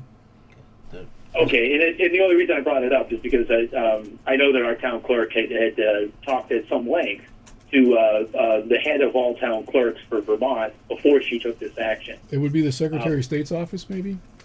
That's who... No. It was there is a town clerk in, and I forget the town, but she is pretty much the go-to person and the head of all town clerks in Vermont, and so and is a certified one of our rare certified town clerks, and she's the go-to person for all town clerks. So I've been doing this 30-something years, 40 in total. I've never heard that person. I don't know who you would be referring Harry's to. got something. Okay, the reason why she has a separate number is because the prior select board would not give the treasurer permission to use the number, is my understanding, and therefore that's why she sought out and they said you need to get your own number at the time. I remember hearing that conversation. If I remember that correctly. Yeah, right, that is true. That is a true statement, and that's why she's got her own, and that's what she went on. So therefore, she had to do something, and this is what she did. She had the prior board's permission to do that, so I don't know if that is the legal piece that you're looking for, even though we're looking to take and put it back under one envelope, so it's not so convoluted. Which is the official ID number for the town? You can't have two. Right. Well, that one's under her name, I believe. And I think that was this the one, question. I believe, is in her name, and that's why it doesn't fall into the town. It's actually the town clerk's correct number. So how is that listed on the Vermont League of Cities and Towns insurance policy? Right. No, that's a good question. We need to figure out whether or not that has an impact on there. And so all I was saying is that if we're going to be consolidating these, I don't think it's something that has to happen tomorrow. If we decide we're going to do it, if it happens in the next month or so, that's probably good, right? I believe it's something that we're looking to do, and so we can clean up our process. Is my feelings, anyways. So my concern, and I'll do this from the forensic auditing, accounting piece. My concern is that you have records that are not your records because they're in the name of the town clerk.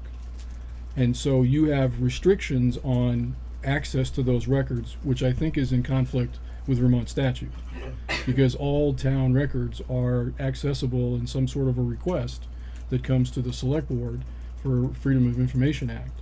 So if you don't have those in the name of the town, how would those records actually have any kind of process like the rest of the town's records would? Yeah, that's a very good question. I feel uncomfortable talking about it without having the town clerk here to answer those questions. Agreed. I mean, she could absolutely give us a lot more information, a lot more accurate than anything I can say. Agreed. And I'm anything anybody of us can say. I guess my reason for bringing that up is it's odd. I've never seen it. It's not something that I've encountered in my work, and I have all of these voices in the back of my head saying you shouldn't do that because, or you restrict access to those records because, and I don't think that that's in accordance with the statute, but I'm not a lawyer, so I'm not going to May I take that interject position. for a minute? Sure. The town clerk's bank statements are reviewed by the internal auditors. They're given access. They're not denied looking at anything. So I go back to this. There's a whole series. We talked about this with Julie one day when she was here, sitting right here. And I said, so there are records that she keeps that she doesn't pass along to the town auditors, and she doesn't pass along to the financial auditors, because they're given to the town. There are records that she literally has, and from those records she does summaries, and those summaries are the ones that get passed along to the town auditors, and they look at them, and the summaries get passed along to the outside auditors. But auditing is about looking at the source document, and that's the piece that's missing from your records. It's not the summary and after, but it's the actual physical initial record. So deposit tickets and documents that come across the counter are, in my world, part of the town records. And because they're in her name and because of the nature of the way she's got those accounts set up, they really are her name as opposed to the town's name. So if somebody comes in and does a town's record request, they're not getting that, they're getting everything after that. They're getting the summary forward. Right. And that's my concern, is that piece that's not part of it. She did say you explained that very well, and as far as I tried. even the cash receipts and Yeah. all that stuff. Yeah. And they're available, but I don't believe they've been audited. Right. And they're not part of the internal controls mechanism that you should be seeing, or the town treasurer should be seeing, or the local auditors. So would you recommend that we ask the town clerk, the treasurer, yourself, and the board to all meet as a group and come to an understanding Be a and a great idea, solution? sure. And what I would say to you is, and to Julie, is this is an explanation process of why it's appropriate for record retention, for record requests, and that it should be part of the entire control mechanism for all transactions that have to do with everything under this roof, literally. Right, we're not focusing on just one person, we're focusing on the whole process. Yeah, and I don't believe from Right. the conversation that it was that they were being purposely left off the table. It was that those weren't understood to be required as part of all of the audit requirements as the town as a whole. And so after that conversation, I think she went away from that conversation saying, okay, there's probably a piece of the record retention that I should be doing different than I had been doing before, and maybe She the town mentioned clerk that, before. Okay, I hope so, because I thought we had that sort of completed. I just wanted to interject because I was treasurer back in 1990s, and unfortunately, I agree with you, but this has been going on since prior to 1990. That that town clerk has always felt that she was a separate entity from the town, and has always held her own checkbook. She would receive in the fees. She'd write out 3 checks: one check for herself, one check to the town, and one check to the state. And she would always balance her own little numbers and everything. It's evolved over many years of now, okay, maybe the money should be coming into the town, and the town should be accounting for it, taking care of taxes and things like that. But it's always still been the concept that the town clerk is a separate person from the town, and it has never been set up. I agree with what you're saying it should be. So hindsight's 20/20. Yes. But Right. we all know from conversations and physical seeing that you had checks that were in there. Mhm. Right. And there was a large dollar amount that was due. So why did that not get on the audit report? Why did that not go on the internal audit report? Why did that not get deposited? Why weren't those source documents being available so somebody could come in with a trained eye and say, why aren't those transactions being recorded? Because it was her own checking account. Yeah, so that's my ace in the hole, if you will, that those are the kinds of things that an accounting control policy that's strong and a financial audit that's complete would cover. And you unfortunately have the bad news that they were sitting uncashed, not completed in your financial statements, and boom, you get this big dollar amount you have to pay. I'm just going to ask one more question, and I'm going to take off. You've said you've looked at the general ledger for this past year, fiscal year 19. Line by line. All right. I just wanted to make sure, going back to my question, since we don't have numbers for the end of fiscal 19 for the next year's budget, do you feel confident at the number that it's at, the fund balance that may be at the end of that report is fairly accurate? So, I was afraid you were going to ask that question, not you.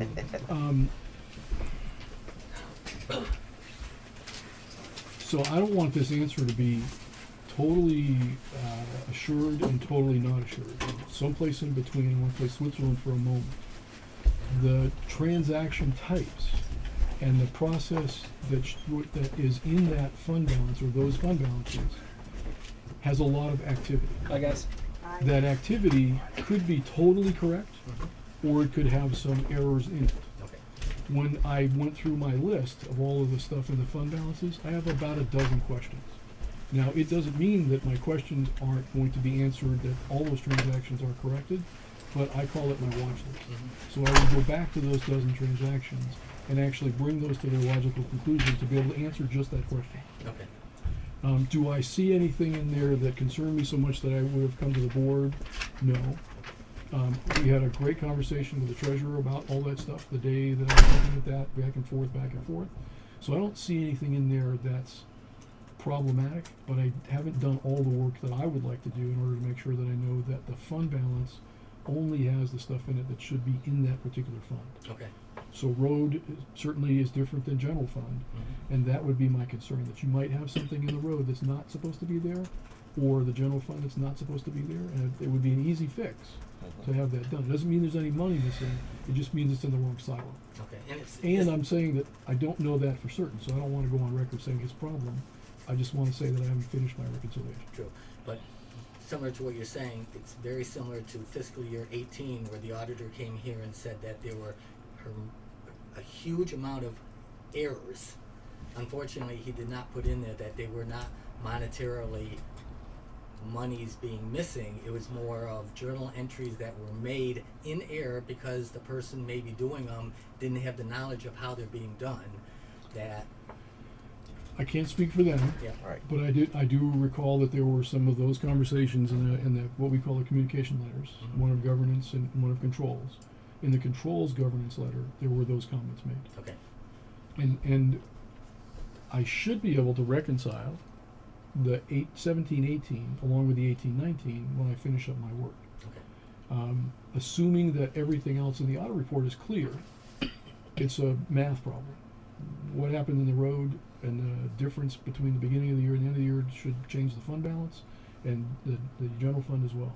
So yes, I can actually figure out silo 1 and silo 2, government fund and general fund and road fund for both years, and be able to come back with an answer to everybody about them. Okay. And you're looking at the reserve accounts. Yes, Okay. I am. Thank you. So I guess part of my question would be, when I brought to your attention that there may be some things that we'd like to see you do as a board, like always have the invoice along with the check, along with the account number that it's being posted to. Was that something that made sense to you? Was that something that you were thinking about doing if there's a change in the process? No. And there are the questions that you have, a couple of meetings removed from that you want to ask me tonight, just to be sure that I've got everything to you that you might need in order to make that conversation happen and any decision as a result of that. I understood that, no problem. Yeah, I think I understood it all. Okay. Yeah, and Jeff, at the end of this, we're going to have a report that itemizes the recommendations, correct? That is correct. I have a summary started of topics where I would say these are areas of improvement in a very respectful way. It's not like there's something really wrong, but these would be things to tweak, if you want to use that vernacular, to the system that would actually help, I think, strengthen that, and in all likelihood, lower your audit costs. Because the way that financial audit works is it's based on a system of checking statistically the transactions that the statistical mathematical software comes up with, and if those if the review of those transactions comes back and there's no problems with them, you are probably a low risk auditee. If that work is done and then there's 3 or 4 or 5 out of 50, then you're probably a moderate risk auditee, and they have to increase the numbers of transactions that they test. And if that comes back with 39 out of 60, which is a large percentage, you're going to become a high risk auditee, and they're going to have to really spend a whole bunch of time on way more transactions than you want them to. So low risk auditee means they could probably do 30 to 40% of the transactions statistically recovered. Moderate risk is probably 50%, 55%, and you're covered. High risk means they probably have to do more than 70% of all your transactions before they can give you their opinion that everything is materially correct, a term that's a state of art for us. So when you imagine doing 30 to 40 versus 70, 75, it doubles their work in that area. And that's going to be costly. And if you could start to show them a stronger system The results of that stronger system actually proving that you actually know all of the various things have been checked and put in the right place and everybody's signed off on it afterwards, then I think you're going to find auditor prices are going to come down for you. And your reliance on the management reports probably will be well-founded. And I don't mean that they're not well-founded, but I know that there were some issues with what they talked about in the 17-18 audit. And I know that they did that sort of late, so I don't think there was anything changed in the 18-19 year. So you probably have those same things about to hit again. And hopefully in the 19-20 year, those things start to get changed. Jeff? Yes. Without having seen the actual submission from the Bonadio group, would they normally specify the percentage of what they're looking at? Because I think we determined based on the previous the last two external audit reports that we reviewed that we have in-house. I believe when I reviewed them, they don't call up the percentage of what they checked. So our planning document, which is a mathematical, statistical document that has to address what you have for revenues, what you have for expenses, what you have for assets, what you have for liabilities. That document produces a number of transactions and a dollar amount of transactions. So it's a planning worksheet that tells me as the person signing off on it to start the job. And by the way, we do financial audits. The forensic audit's a whole different story. So in the end, before I sign off on mine, and I'm assuming a bunch of other firms do the same thing because they use the same general software that we do from Practitioners Publishing Company, which is a bunch of CPAs that developed this software specifically for this purpose decades ago. It's going to tell them what the materiality level is so that they can look for transactions that are above that number. And it's going to tell them the dollar amount that they have to cover. And just by its nature, until they get to that dollar amount that the program tells them they have to cover, they can't stop doing the testing in order to pass peer review and all those other things that we would want them to do for you. So while you don't get that to start with, you don't know how many transactions they're going to check.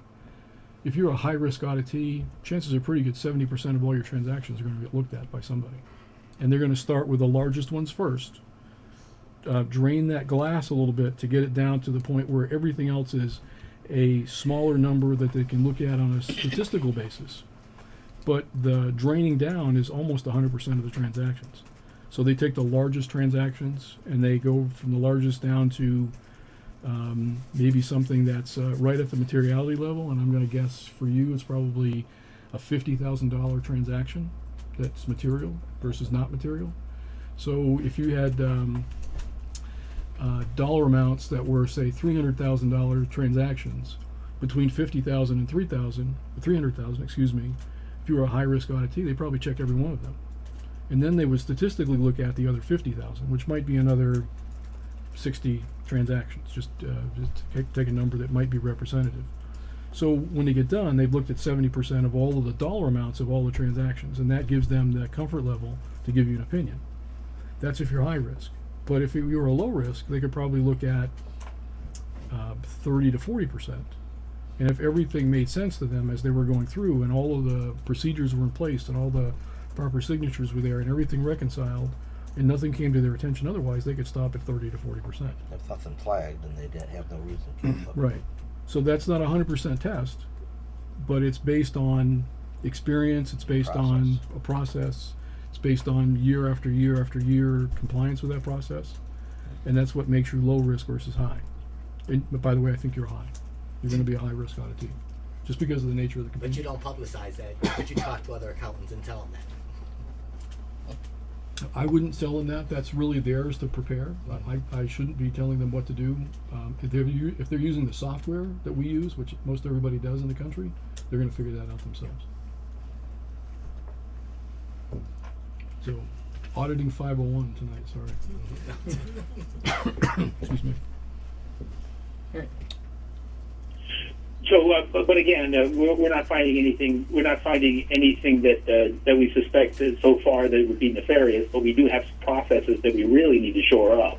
I take your point about the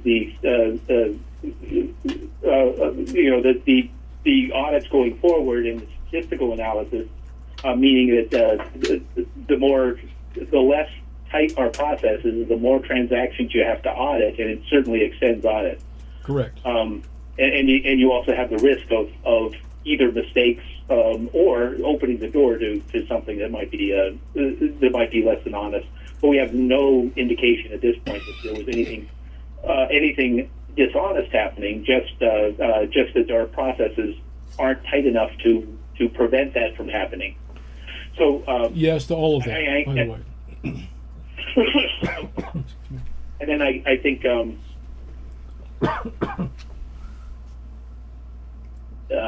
yeah. So I think I think that's that answers my question.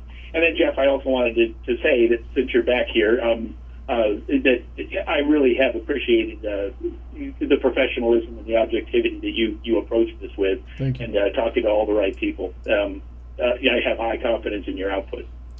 I appreciate that. I try hard. I really do. It's an important part to not take emotion and throw it in here. You've all encountered that, and of all people, I don't want that to be me causing that angst among your crew. And then the other thing is, when we first entered into it, we thought there was more. We thought there would be. Well, I think we all have a level of confidence now that nothing dishonest is happening, and that's a good thing.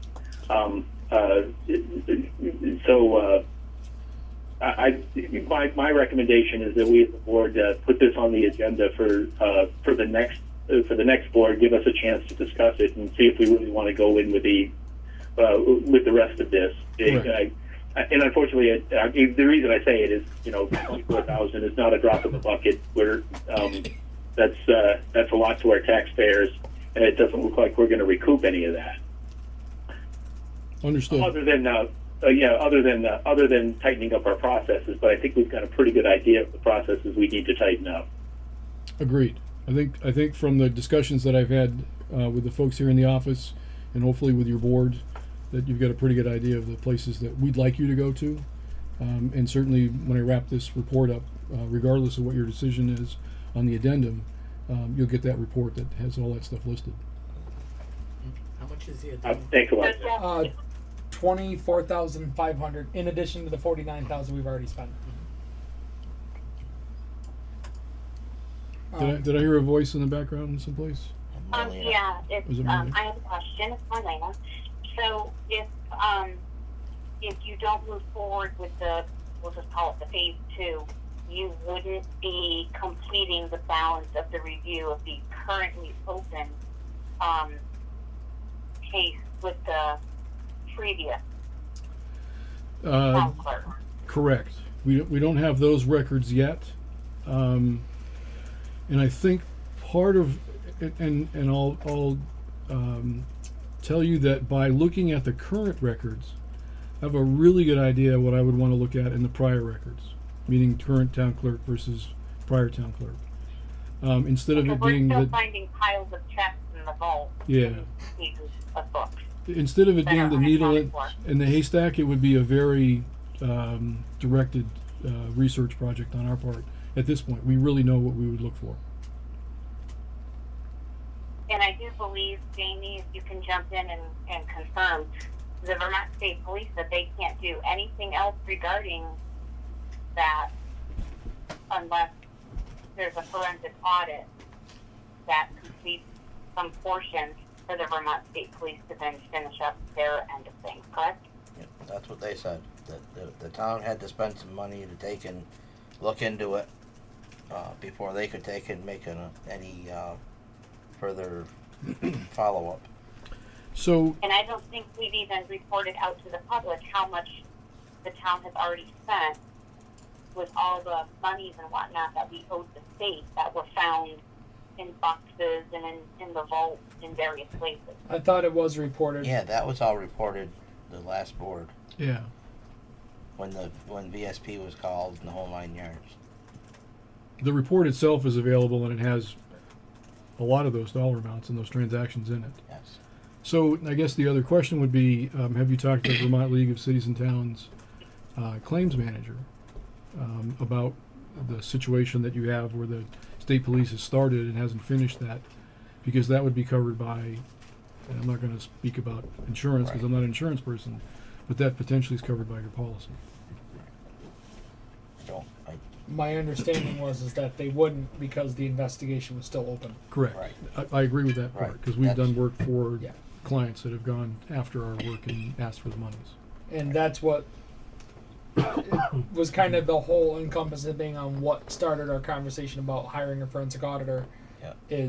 Was a cost benefit analysis of what could we potentially recoup versus what would we end up paying out to go after it. And you have to look at it. I was trying to look at it from a dollars and cents point of view. You don't want to throw away dollars to go after cents. Right. Understood. So part of my question would be to the group here, the board, is when you found those checks or somebody found those checks, were they depositable? Or were they so old that they couldn't be cashed and used to pay? My understanding was that they were old, Stale. like years and years and years old. So if I were to be putting together that report, or somebody else would be to put together that report, those would be the transactions. You have the checks, you have the detail behind the checks, you know exactly what your loss was. You still owed that money to the state. I believe you'd have an open door at Vermont League of Cities and Towns to go in and say, here's what we had to pay while these checks were uncashable. Now they may make you go back to the payer of that check and see if you can collect, or they, some sort of a negotiation. But I'm thinking that that's your loss, and so you could prove a financial loss as a result of that, and that would be what I would suggest you do if you were thinking of how do we recoup what we've already spent. Right. Take that data and go to the claims managers at VLCT and say, here's our evidence. You don't need the forensic report if you've got that kind of evidence. So now we've got basically three things. We have a decision, well, two, I guess, to continue with the addendum, or have you focus on the prior, Just the prior town clerk. I guess that's something that the board has to sit back and discuss and see where we want the direction from the information that you collected or given us so far. My thought for you would be to take that piece of information that you know from what's been found, ask that question of the claims manager and say, if we give you this report, will you give us back the costs associated with this? A, in terms of the check that you have the right to the state to take care of your obligation. B, cost to actually develop that forensic report. And if you can get them to say yay or nay, then you could have a better piece of information to make your decision going forward. If it's something that's going to be paid for, great. If not, then you make a different decision potentially. But you should be able to ask them that question. Yeah. Yes. Another question. Would you be finishing Is that your up? boss? Would you be finishing up the delinquent tax collector costs that you identified in your preliminary report that were being passed off to the town? Would you be giving us the total? Yes. As part of the first round? The whole area of delinquent tax collection, yes. All that would be part of our reconciliation. The payroll taxes and the excise expenses and all that? Say that last part again. I'm sorry, I didn't quite follow you. The payroll taxes that you identified? Yes, okay. And the expenses, the additional expenses, the other expenses that should have been coming out of the fees collected that the taxpayers have been paying. Well, it's a policy decision on your part. I'm trying to give you the details behind it. If you're collecting 8% and the delinquent tax collector is getting the 8% and the town is paying for the mailing costs and anything else that goes along with that, you may want to know that piece of information so that you can make a decision about whether to continue that process or to change it so that there's a break even by the town.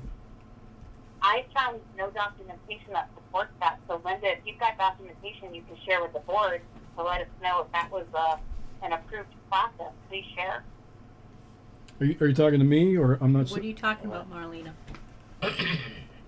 Marlena, what are you talking about? Linda asked. We as a board don't have any documentation indicating that that was an approved process, but the taxpayers would pick up those costs. So if there's something out there that we need to be aware of that we can review, that would be great. Well, I know the statute says up to 8% for the fee for the delinquent tax collector. Okay. And I'm pretty sure that's in there because there are costs associated with mailing and going to collect monies from people that haven't paid on time. So I think that was the concept behind the up to. Unfortunately, And it's my understanding that the previous delinquent tax collector had all fees and expenses taken out of the fee she collected. Your annual report would probably tell you that. Unfortunately, and I have to just throw in there and say, similar to a lot of things, we don't have a policy. So the policy is null and void, and what has changed because someone thought it was a better way of doing it. Okay. I'm not here to say you must. I'm here to say here's the information and consider it, and then go from there. There's some hard recommendations that I would make in terms of your control policies. You can still say no because the cost versus benefit thing comes into play a little bit there. But I think that if the more you can tighten up those policies with a complete set and not leaving 10% of the transactions off the table, I think everybody would probably benefit from that. Audit fee, folks in the office, controls over those, making sure that if you are charging 8%, that it's not costing you 12% to collect, for instance, or 11 or 10 or 9 or whatever that number may be. Well, I agree with Harry that there's a couple of different things we need to look at right now. How many checks were discovered in the safe? Do you know? Does anybody know? Marlena? Do you know, Marlena? What did you ask? You were saying about piles of checks in the safe. I know there was one discovered in one of the books. Yeah. Were there more? Yeah, I don't know. That's a question to ask of the town clerk and the internal auditors. I might actually have a document that gives me that information.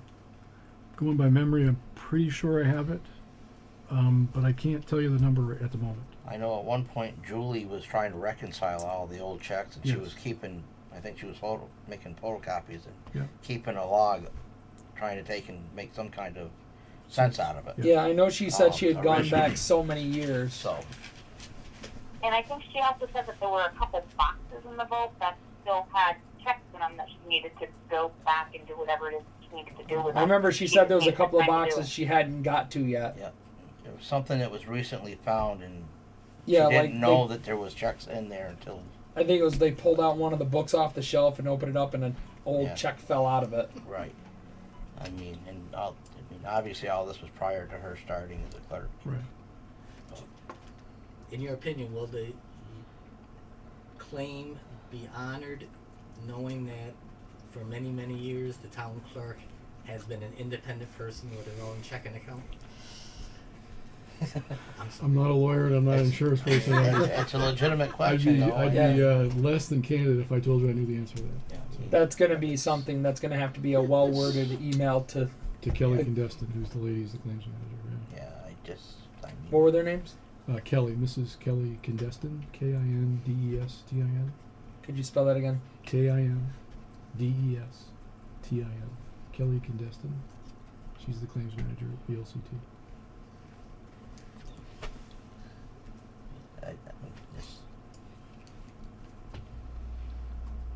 I almost think it might be easier to arrange a phone call with her. All right, then I will try to email her and see if I can arrange a conversation with her. And might be there. Yep, in the main office of VLCT. Okay. So I'll try to look up her information. I'm sure she'll be able to find it right through VLCT for her email address. Unless you have it off the top of your head. I have it in my phone out in my car, but I didn't bring my phone. All right, we have that information here. Do we? Then will you forward that to me? And I'll craft an email to her, kind of give her a brief summary of what we're facing and ask her. Try to get her opinion if it's something that we think would be covered if we find more. And if it is covered, would they then reimburse us the cost of the forensic audit? If the answer to that question is yes, then I would have no problem moving forward with letting you guys do what you got to do. So, as I understand it, you've already issued town checks. to cover those costs because somebody came back to you and said they haven't been paid. Yes. So at an absolute minimum, you should be asking that question. Can we Recoup get that. those monies back? I don't remember the dollar amount. I think it was like 10 or 20,000. No, it was more than that. More than that. Was it more than that? Yeah, Close north to of 20, I think. Yeah. 20, Yeah. 20-ish. So it's well worth a phone call to at least have Yeah. that conversation.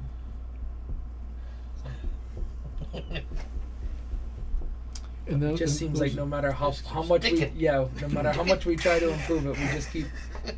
So the other piece of helpful information out of it for your group is if the work was done by the previous town clerk, inside of the NEMRIC software are documentation for keeping tabs on all those transactions.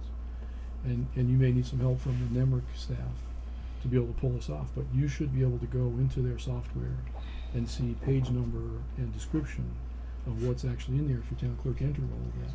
And it would I don't be- think the town clerk uses NEMRIC. Town Yes, she clerk do- does. Does she? I'm not sure. I remembered something that Dave Adams had said that they had their own spreadsheet, or she had her own spreadsheet. But there's a mechanism for being able to I call it a theoretical test total. $10 a page times 500 pages. Right. You get $5,000. So if you know all of those details, you should be able to go back and prove what you should have deposited versus what you did deposit. And depending upon what the circumstances are for that, it may be or may not be eligible for insurance coverage. But there is a potential already in the system set of documents that somebody could go through, whether it's VLCT or you or somebody else, to actually arrive at that dollar amount. Well, is that how the state Yeah. came up with? I'm assuming that's the process that they did They- to take and say, "Hey, you owe us this set amount of money because this hasn't been followed through on." Yeah, and so you could go through the book and pages and come up with that same thing, or you could go to the electronic data that's already been put into NEMRIC. We would hope that that's the case, because then that task is very easy. So then you would be talking about the Vermont property tax money? Yes. That's what you're talking about? Yes. Titles Because the and all other that. would be the dog license Yes. and the marriage license fees. Correct. And those should also be part of NEMRIC. If the town clerk was entering all of that in, there's a whole bunch of documentation inside your software that would produce that theoretical total. And then you Okay. have to go figure out what was deposited, take the variance, the difference, the delta between those two numbers, and that would be your claim. And that dollar amount's probably well worthwhile, somebody going and doing that process, because it's $20,000-ish in honor. Yeah, Yeah, I would agree with that. And that answer is a relatively easy answer to find. You could call up Ernie Saunders and say, Ernie, please go into our software and tell us what you see. And he could give you a 5-minute answer. You check, and 5 minutes later you'd be able to say, it's been entered and it looks complete, or it's not entered, or it's someplace in between.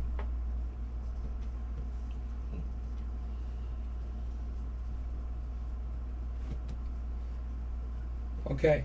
All right. So I think it would be very wise of the town to contact NEMRIC. yeah, definitely.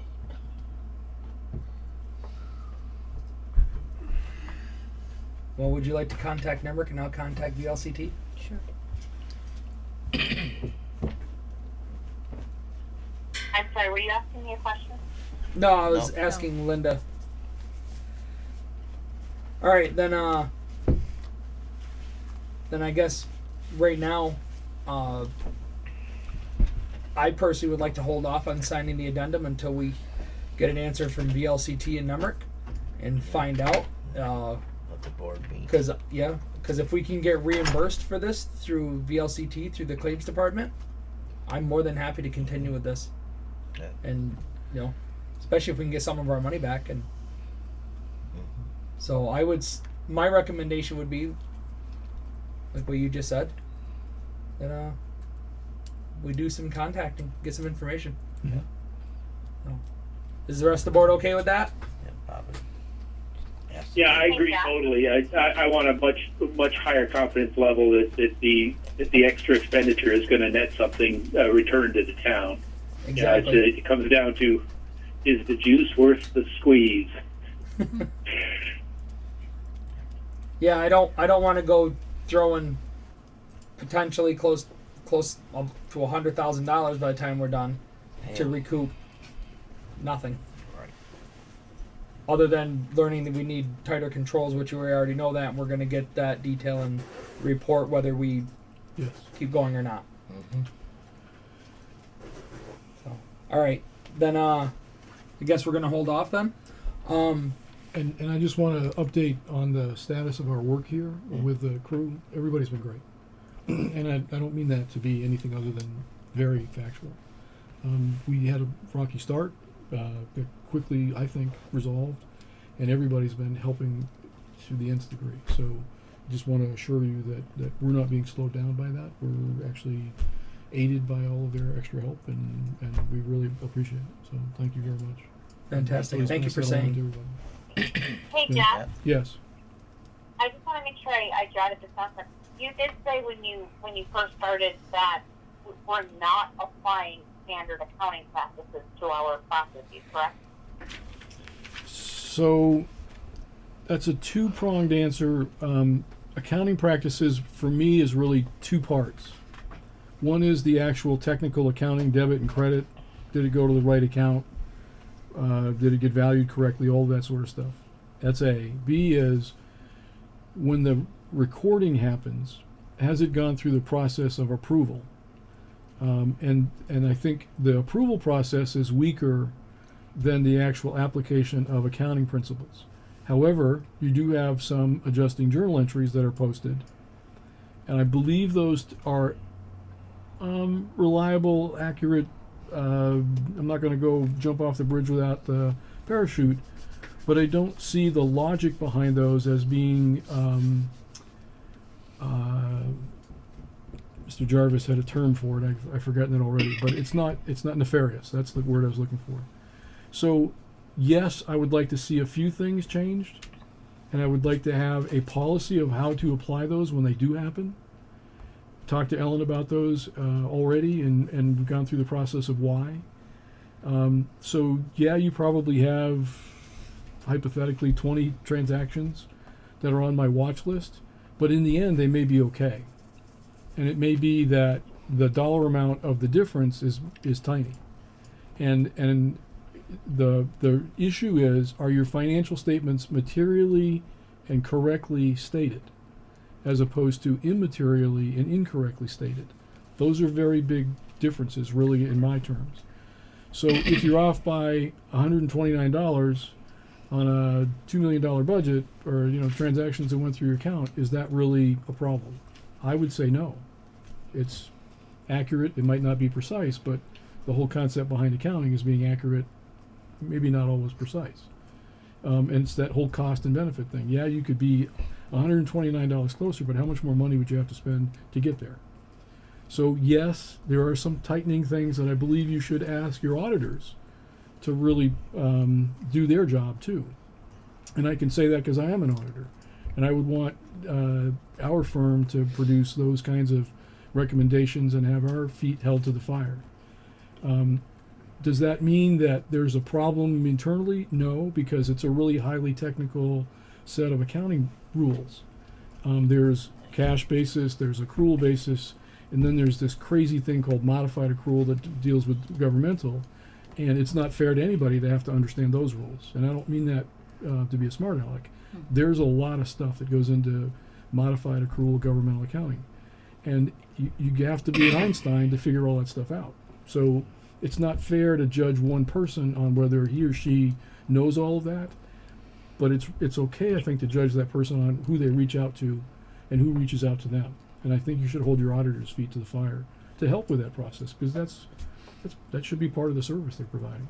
You're talking, just so you make sure, you're talking about external auditors versus the internal. And then Correct. my next The question CPA is, you had originally stated that there were $2,000 in identified overpayment with the town clerk activities, but then David Font stated that it was, but by the time all the reconciliations happened, it was a lot less. Yes. What was never $29, I believe. You're correct. What was that? It was $129. $129, I believe. Bob, unfortunately, Right, so- now we've added another $1,568 to that number by going back further. So You know, I get it. It's a small dollar amount, which, by the way, Bob, is why I used $129 before. Yeah. But when we went back and looked in an earlier time frame, there are equally as many transactions that were not handled properly that added another 1,568. So Well, like, my question is really, how are these things being reconciled? Because none of this was ever brought to the board's attention. And for you to identify it and then say, but there was reconciliation, how is it being reconciled? So I don't think Who's there reconciling I don't think there was a reconciliation that was happening contemporaneous with whoops, Somebody just hung up. Marlene did. Oh, I think your phone timed out. Maybe. Or your battery died? No, No. still. Could it be the philosophy, in order to audit, you have to know how to audit? Yeah, I mean, to me it was not so much that as if the first document said a $1,520 invoice, which it was, and a $1,000 payment, and bringing $520 into the next week. Oh, she's calling mine. Somebody should have looked Yeah, to it's see still that there. I don't know what 520 was the actual balance brought forward. Yeah, And I'm it not was sure what happened. 360 It just or hung some up. other number. So part of that But is it's just alright. having You a got my system in phone. I place got the better phone anyway. for knowing that 520 should have been 520 as opposed to 520. Oops, it was 360. And before we sign off on that, give them that check, we should make sure that 520 was 520 and not 360. And that's how that reconciliation process failed. Well, the other thing people need to understand is that municipal accounting isn't the same as standard accounting Correct. either. And that's some people that are doing some of this research, I don't know if they understand that. So 75% of the transactions roughly are about the same Right. in terms of how you would apply all the logic. 25% is, forget it. It's a whole different, it's Chinese. It's not even I mean, a that's- Romance language. So that's the part that without those policies and procedures, that's what can happen to you. Okay. So Marlena, you were asking about how the reconciliation process failed, and I was just saying that I would like to see your town actually have one invoice with two payments applied to it, so that total invoice, if it wasn't going to be paid in full, was actually paid with a second check to pay it in full, bring it to a zero balance, and then that invoice gets filed away. Instead of having a balance brought forward that pretty assuredly actually didn't get looked at, because in my actual hypothetical, a $1,520 invoice had 1,000 paid on it. 520 was the dollar amount on that first invoice that said balance brought forward, but the next one said 360, or the next one said some other number. So when you look at your bank statement and it says ending balance from January $520, and you look at your February bank statement and it says beginning balance, it should also say 520. That analogy and that logic should be what happened with the town clerk's request for payment. The 520 wasn't 520 the next time that next month's or the next week's statement was put together. And it should have been caught by a lot of different people along the way, and for one reason or another it wasn't caught by anybody. So that's why we have that difference. And so sometimes it was too high for the balance brought forward, and sometimes it was too low, and that's how we got from $2,000 down to $129 and back up to $1,700 now. So I just think that one piece would potentially be indicative of other stuff that happens that same way in your system. History has a way of repeating itself, and process as well. Okay. So a lot more checks and balances. A few, even the same number of checks and balances, but with a very specific task in mind, and focus on things that could be brought forward from another document that you don't have in your hand, that you're relying on as being accurate, and in this particular case it wasn't, and 39 out of 60 times it wasn't. So, you could say shame on them once they came into work and it just was a bad day, but it was more than that. We're all human. We certainly can't say that we're ever going to be 100%, and I get that. I'm not saying that shouldn't be taken into consideration. Okay. Okay, and I guess that's where the cash reconciliation thing is that Yep. the internal auditors never see, and I've never seen the actual cash receipt. But what gets balanced is a spreadsheet that the treasurer hands in or gives out. That's what gets balanced against the bank statements, and so it's it matches, but you're not physically seeing the cash receipt to see if the cash receipt matches. Correct. There's, in the town clerk's area, there's a series of source documents that weren't provided to the next group to take a look at. And so if there's a difference between the source document and the first summary, you'll never find that because the records weren't provided. So that's the piece that I talked to Julie about and said, we'd really like from the source of that transaction, we'd like all those documents to be part of your process of putting together that Excel spreadsheet, passing it along. So I think it goes to Linda, is that correct? And then after that, go through the rest of the system. So without that backup, it's hard for anybody to know whether that carry forward number was correct without digging out other documents to be able to prove that. Okay. I got to be honest. I'm ready to move forward off this because we've got other items on our agenda.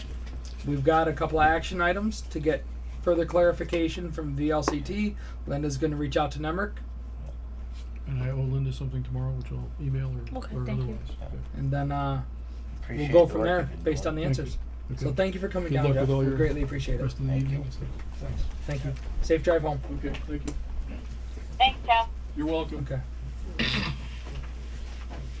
Okay. I'll get this out of my way. Safe travels. All right. Thank you.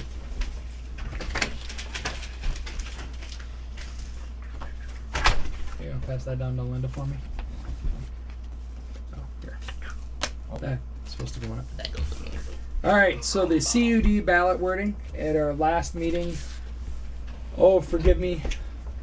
But have a good night. Good night. Forgive me, I forget the gentleman's name that came down. Eric Hatch. Hatch, yes. Yes.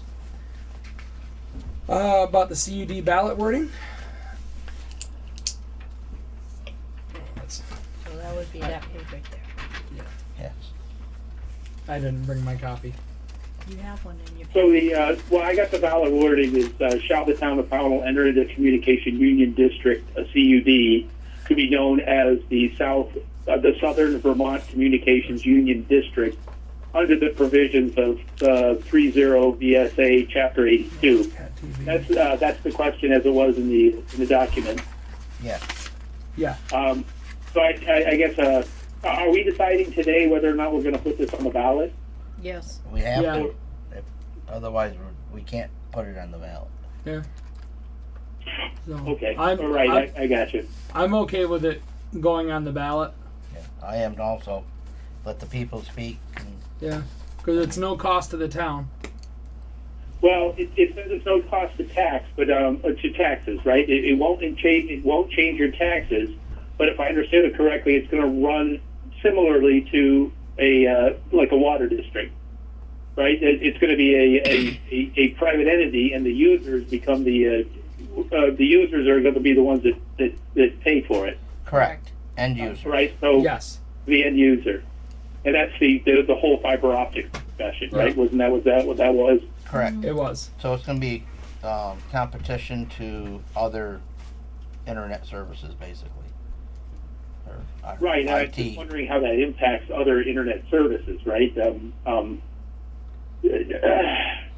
just wondering. The way the gentleman talked, it's gonna bring broadband to a lot of areas, potentially to a lot of areas that don't have any option whatsoever. Correct. Right, but then the whole yeah, right. So then what happens? Say for example, I live out in the sticks, so I'm kind of stuck with the DSL instead of cable. Yep. Well, if they run fiber optic up by you, you'd have the option to switch over to that. Correct. But and that's my point is that they're doing that anyway, right? They're basically they've going already run fiber optics up to up to on our side of the mountain. I don't think it's on the other side of the mountain or the ridge line. But I guess I don't understand it well enough to know how it's going to impact the evolution of bringing these services through the private sector versus this, which is still private, but it's not. It's a state initiative. Not-for-profit. Right. State initiative, nonprofit. Right. But that doesn't necessarily mean that it's cheaper. And that's where I'm going. Nonprofit. No, they didn't say it was going to be cheaper. It's just it's going to expand high-speed internet access to more people. And it's an option. Right, that's the intent. I fully understand that. And the intent is you get more users on it. It can drive the cost down. Right. It spurs competition, so it might get Comcast or Verizon or whoever we have for broadband in the area to upgrade their networks and get more competitive. Right. And they're not using a linear mile per customer base. They're doing a targeted circular mile, basically. So, is the way the gentleman described it. Rather than just running down Route 7 corridor, seeing if you've got 100 users, and then down North Road, and then to Mount Anthony Road. They're literally doing target bullseyes in clusters of town, and then going with a circumference. Yeah. And the other benefit of if we join this is we get a seat at the table on the board. We get to send a representative. Whereas if we don't join it, we don't get that option. Right. I get it. It's just. And if I understood correctly, I think we can opt out of it afterward. Right. We can opt out if it's not what the people want. Joining a CUD cannot raise taxes ever. By state law, town tax money cannot be used to pay for communication infrastructure. Correct. Exactly. Build out will be paid for with grants, donations, and service fees. Correct. So, like it or not, grants are taxes. That's where it's just a matter of filtering money. And most of the funding will come from the subscribers by the internet service, which is good. You do want the end user to be the one paying the price, and that's what introduces the competition. Yeah, correct. Which is what users already do for Comcast and Verizon. Yeah, I guess we have to put it on the ballot and let the townspeople pick what they want to do here. But it is another growth of government. Yes, that's why I was asking him specific questions when he was here. Yep, I saw, and those were good questions. So, I guess are we gonna make a motion to put this on the ballot? I will. I'll make a motion that we place the CUD on the ballot. Second it. We have a motion and a second to place the CUD on the upcoming ballot. Is there any discussion? All in favor say aye. Aye. Aye. Aye. Aye. Okay. Motion carries. All right, so Vermont State Revolving Loan Fund documents. So I have a large folder here. That's for cleanup, right? Your information. Package includes 3 documents. Each set must be completed and returned for processing need before the reimbursement process can begin. The disbursement directives gives the town 2 choices. You may elect to have a check sent to the town. It may take 5 to 7 business days before the town receives the check. Once the request for reimbursement has been reviewed by all parties. The second option is to have an ACH. If the town makes this choice, the funds could be in the appropriate account within 24 to 48 hours after the request for reimbursement has been processed. Requires signatures, pertinent data information.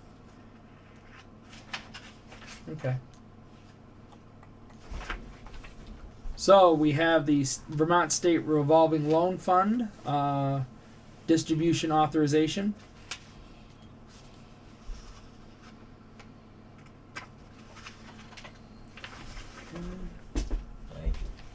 Loan agreement, Vermont State Revolving Fund.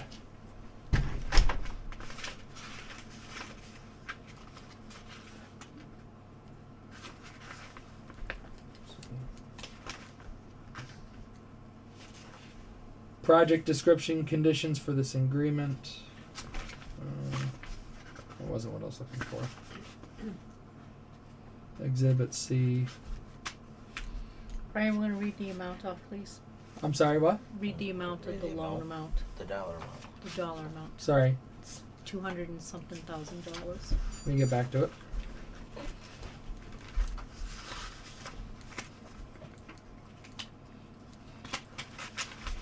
For the revolving loan fund. I swear I was just looking at it. Where was I looking at it? There it is. Loan amount is $259,335.00.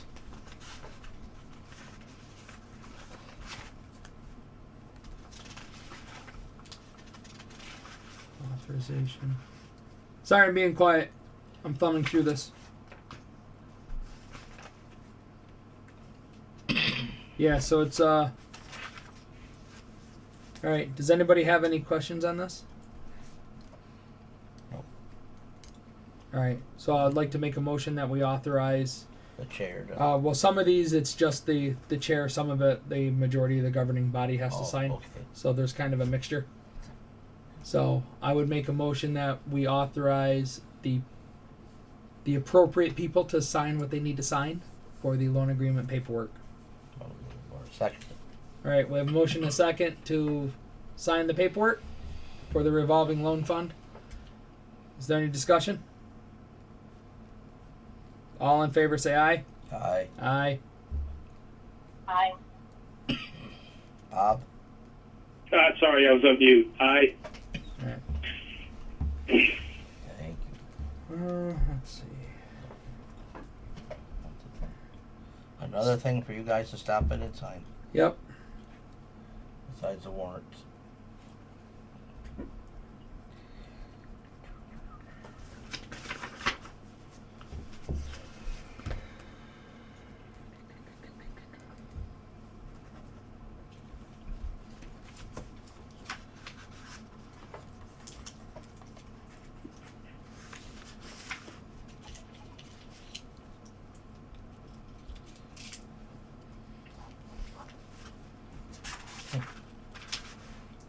Well, the treasurer signs that one.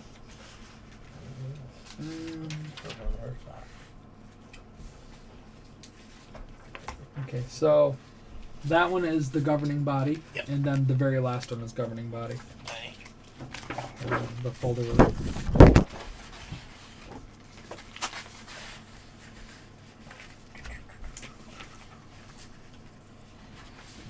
Yes.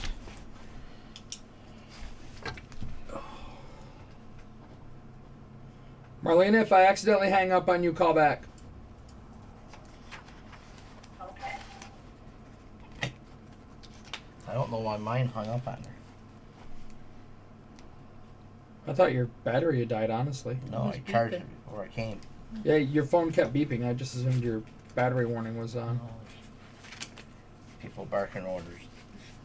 Evidently they're watching the TV lane. Okay, yeah. Okay. All right, so moving on to the added under old business for Pownal Youth Baseball. All of you received an email from Lara Saunders, I'm sorry. Basically, they filed their paperwork late. They said they felt they didn't have enough warning, but the paperwork was mailed out in plenty of time. She admitted that they don't check their mailbox on a regular basis.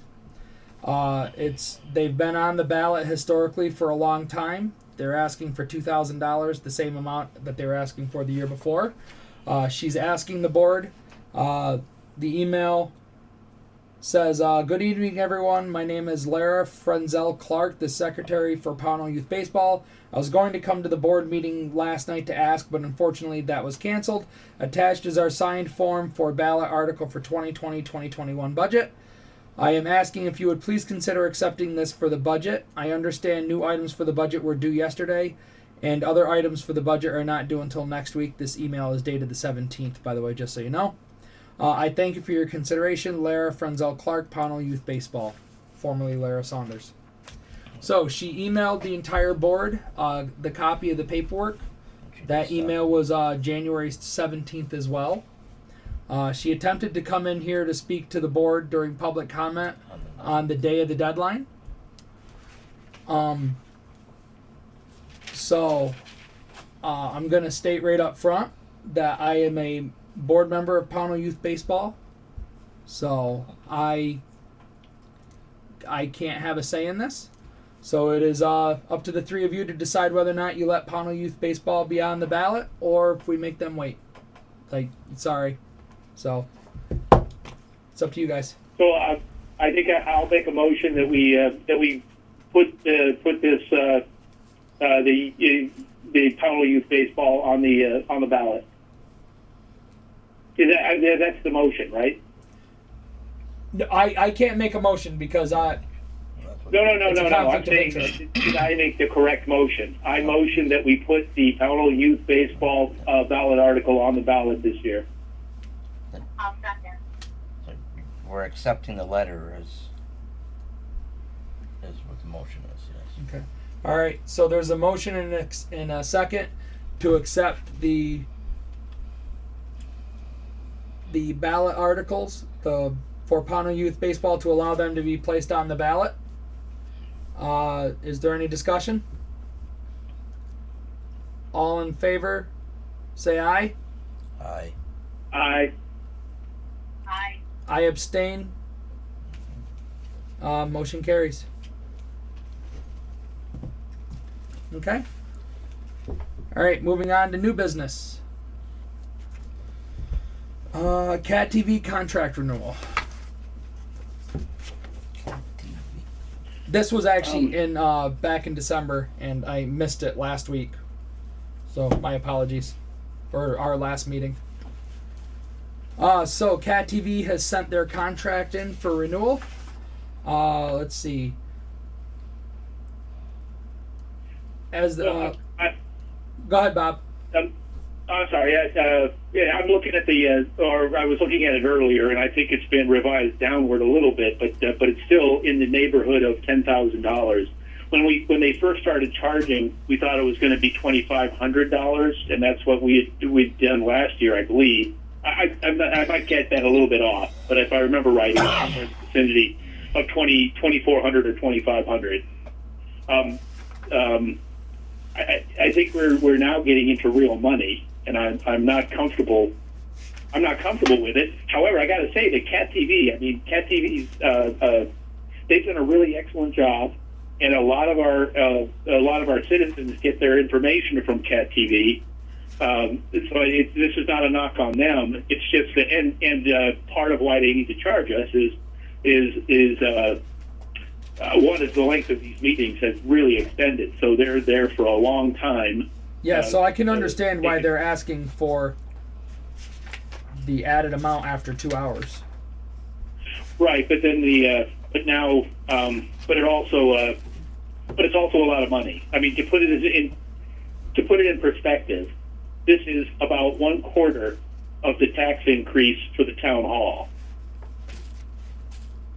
Right, Yes. so we're paying back the town hall at about $40,000, about the vicinity of $40,000 a year for 30 years. This is It's a quarter of it. this is going to be in perpetuity, and this will be about a quarter of that. So to put it in terms of parcels, it's another $6 per parcel. That's not the way we're going to pay for it, but just to give it some perspective, right? It's a lot of money. Is there something else that we could do? If we had somebody who was doing, a Facebook Live and really professionally doing it for Facebook, not a professional hiring somebody, but making it somebody's a task to come in and do a very good job of Facebook Living a meeting. Could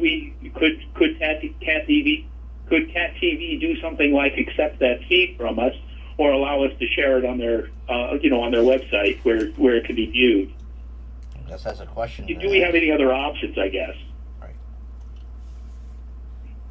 Linda, where would it be in the? Comfortable not using a certified agency that has particular partnership agreements.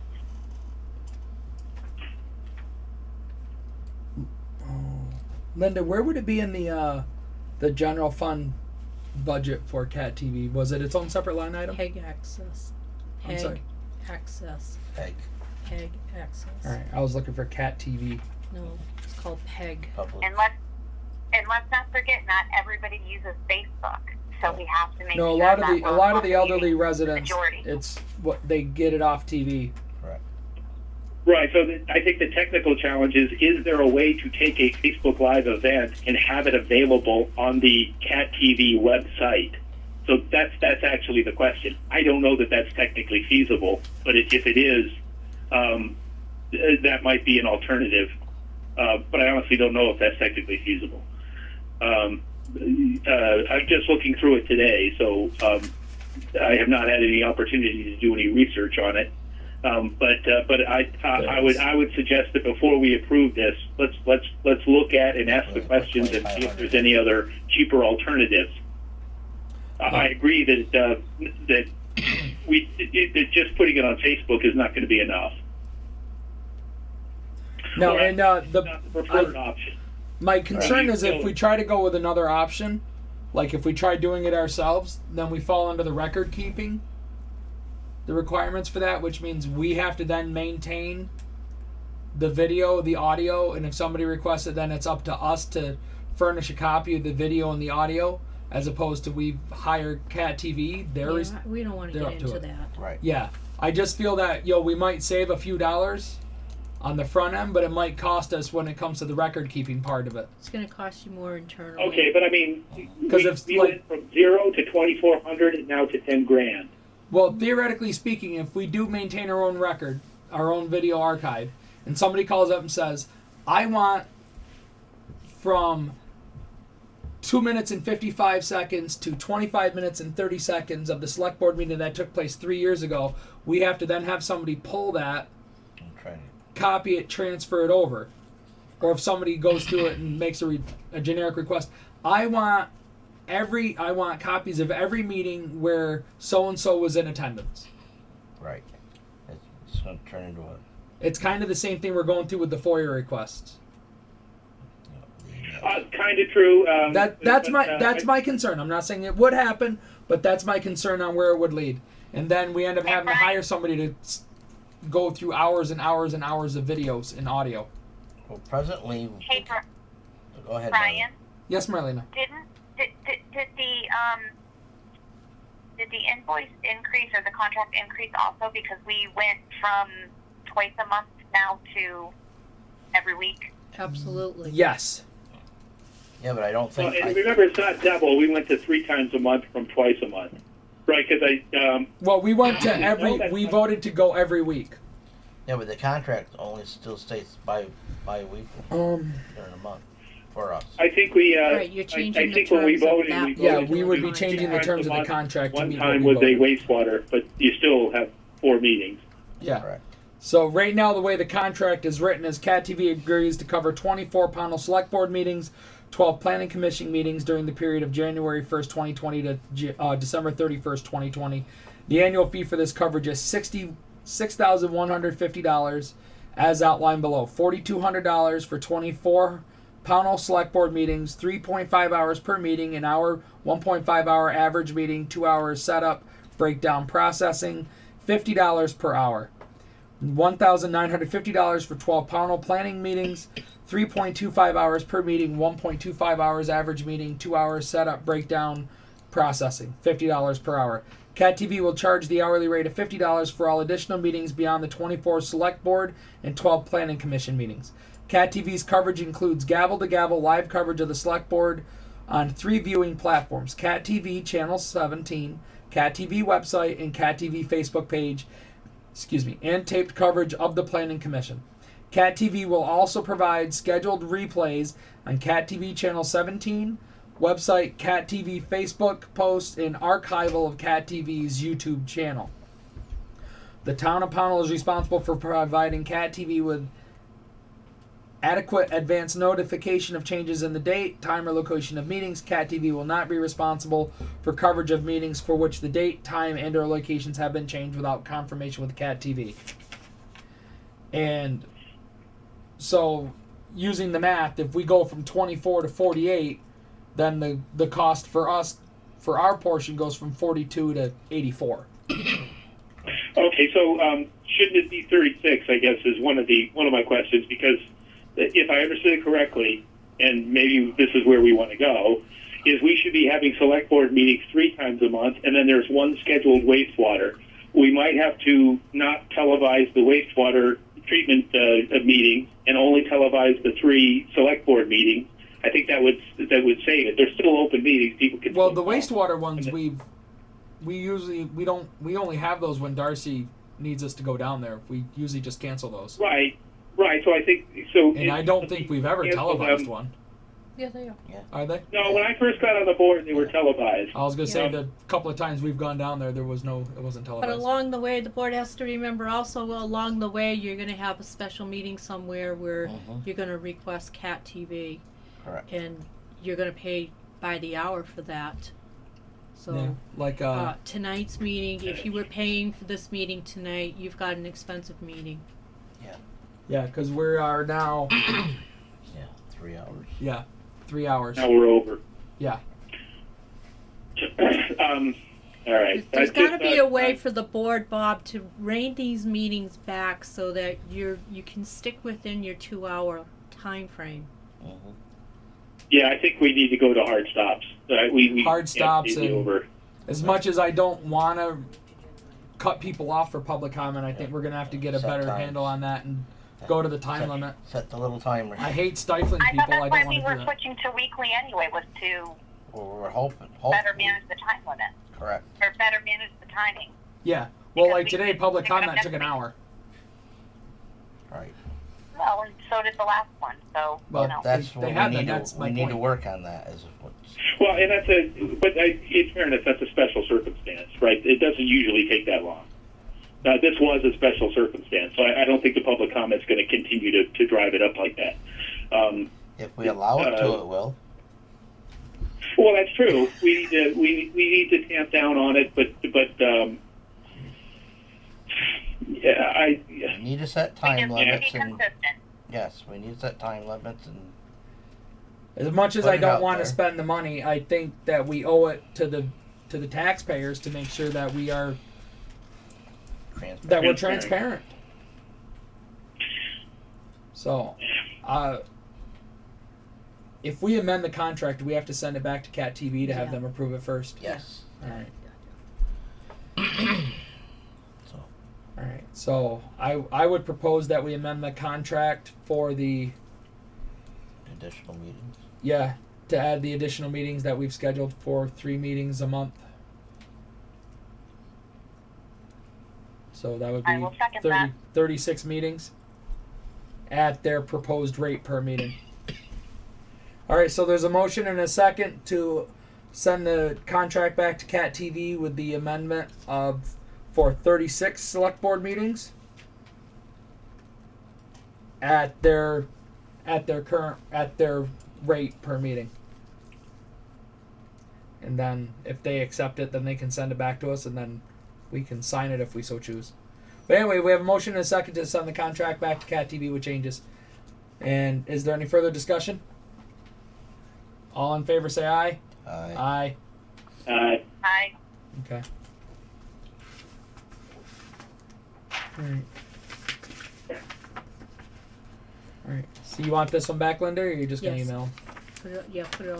Put it all back in its Oh. folder, please. No, I want the pretty red folder. No. But it's red. It matches my eyes. Sorry. Getting a little punchy. Alright, so Mine are burning out of my head. scheduled general fund budget work session. We're basically announcing that you have Yeah. scheduled them. I was gonna say. Okay. Yes. I already thought I did that. All right. So on 128, 129, both at 6 p.m., we will be having budget workshops or general fund budget work sessions here at the town hall.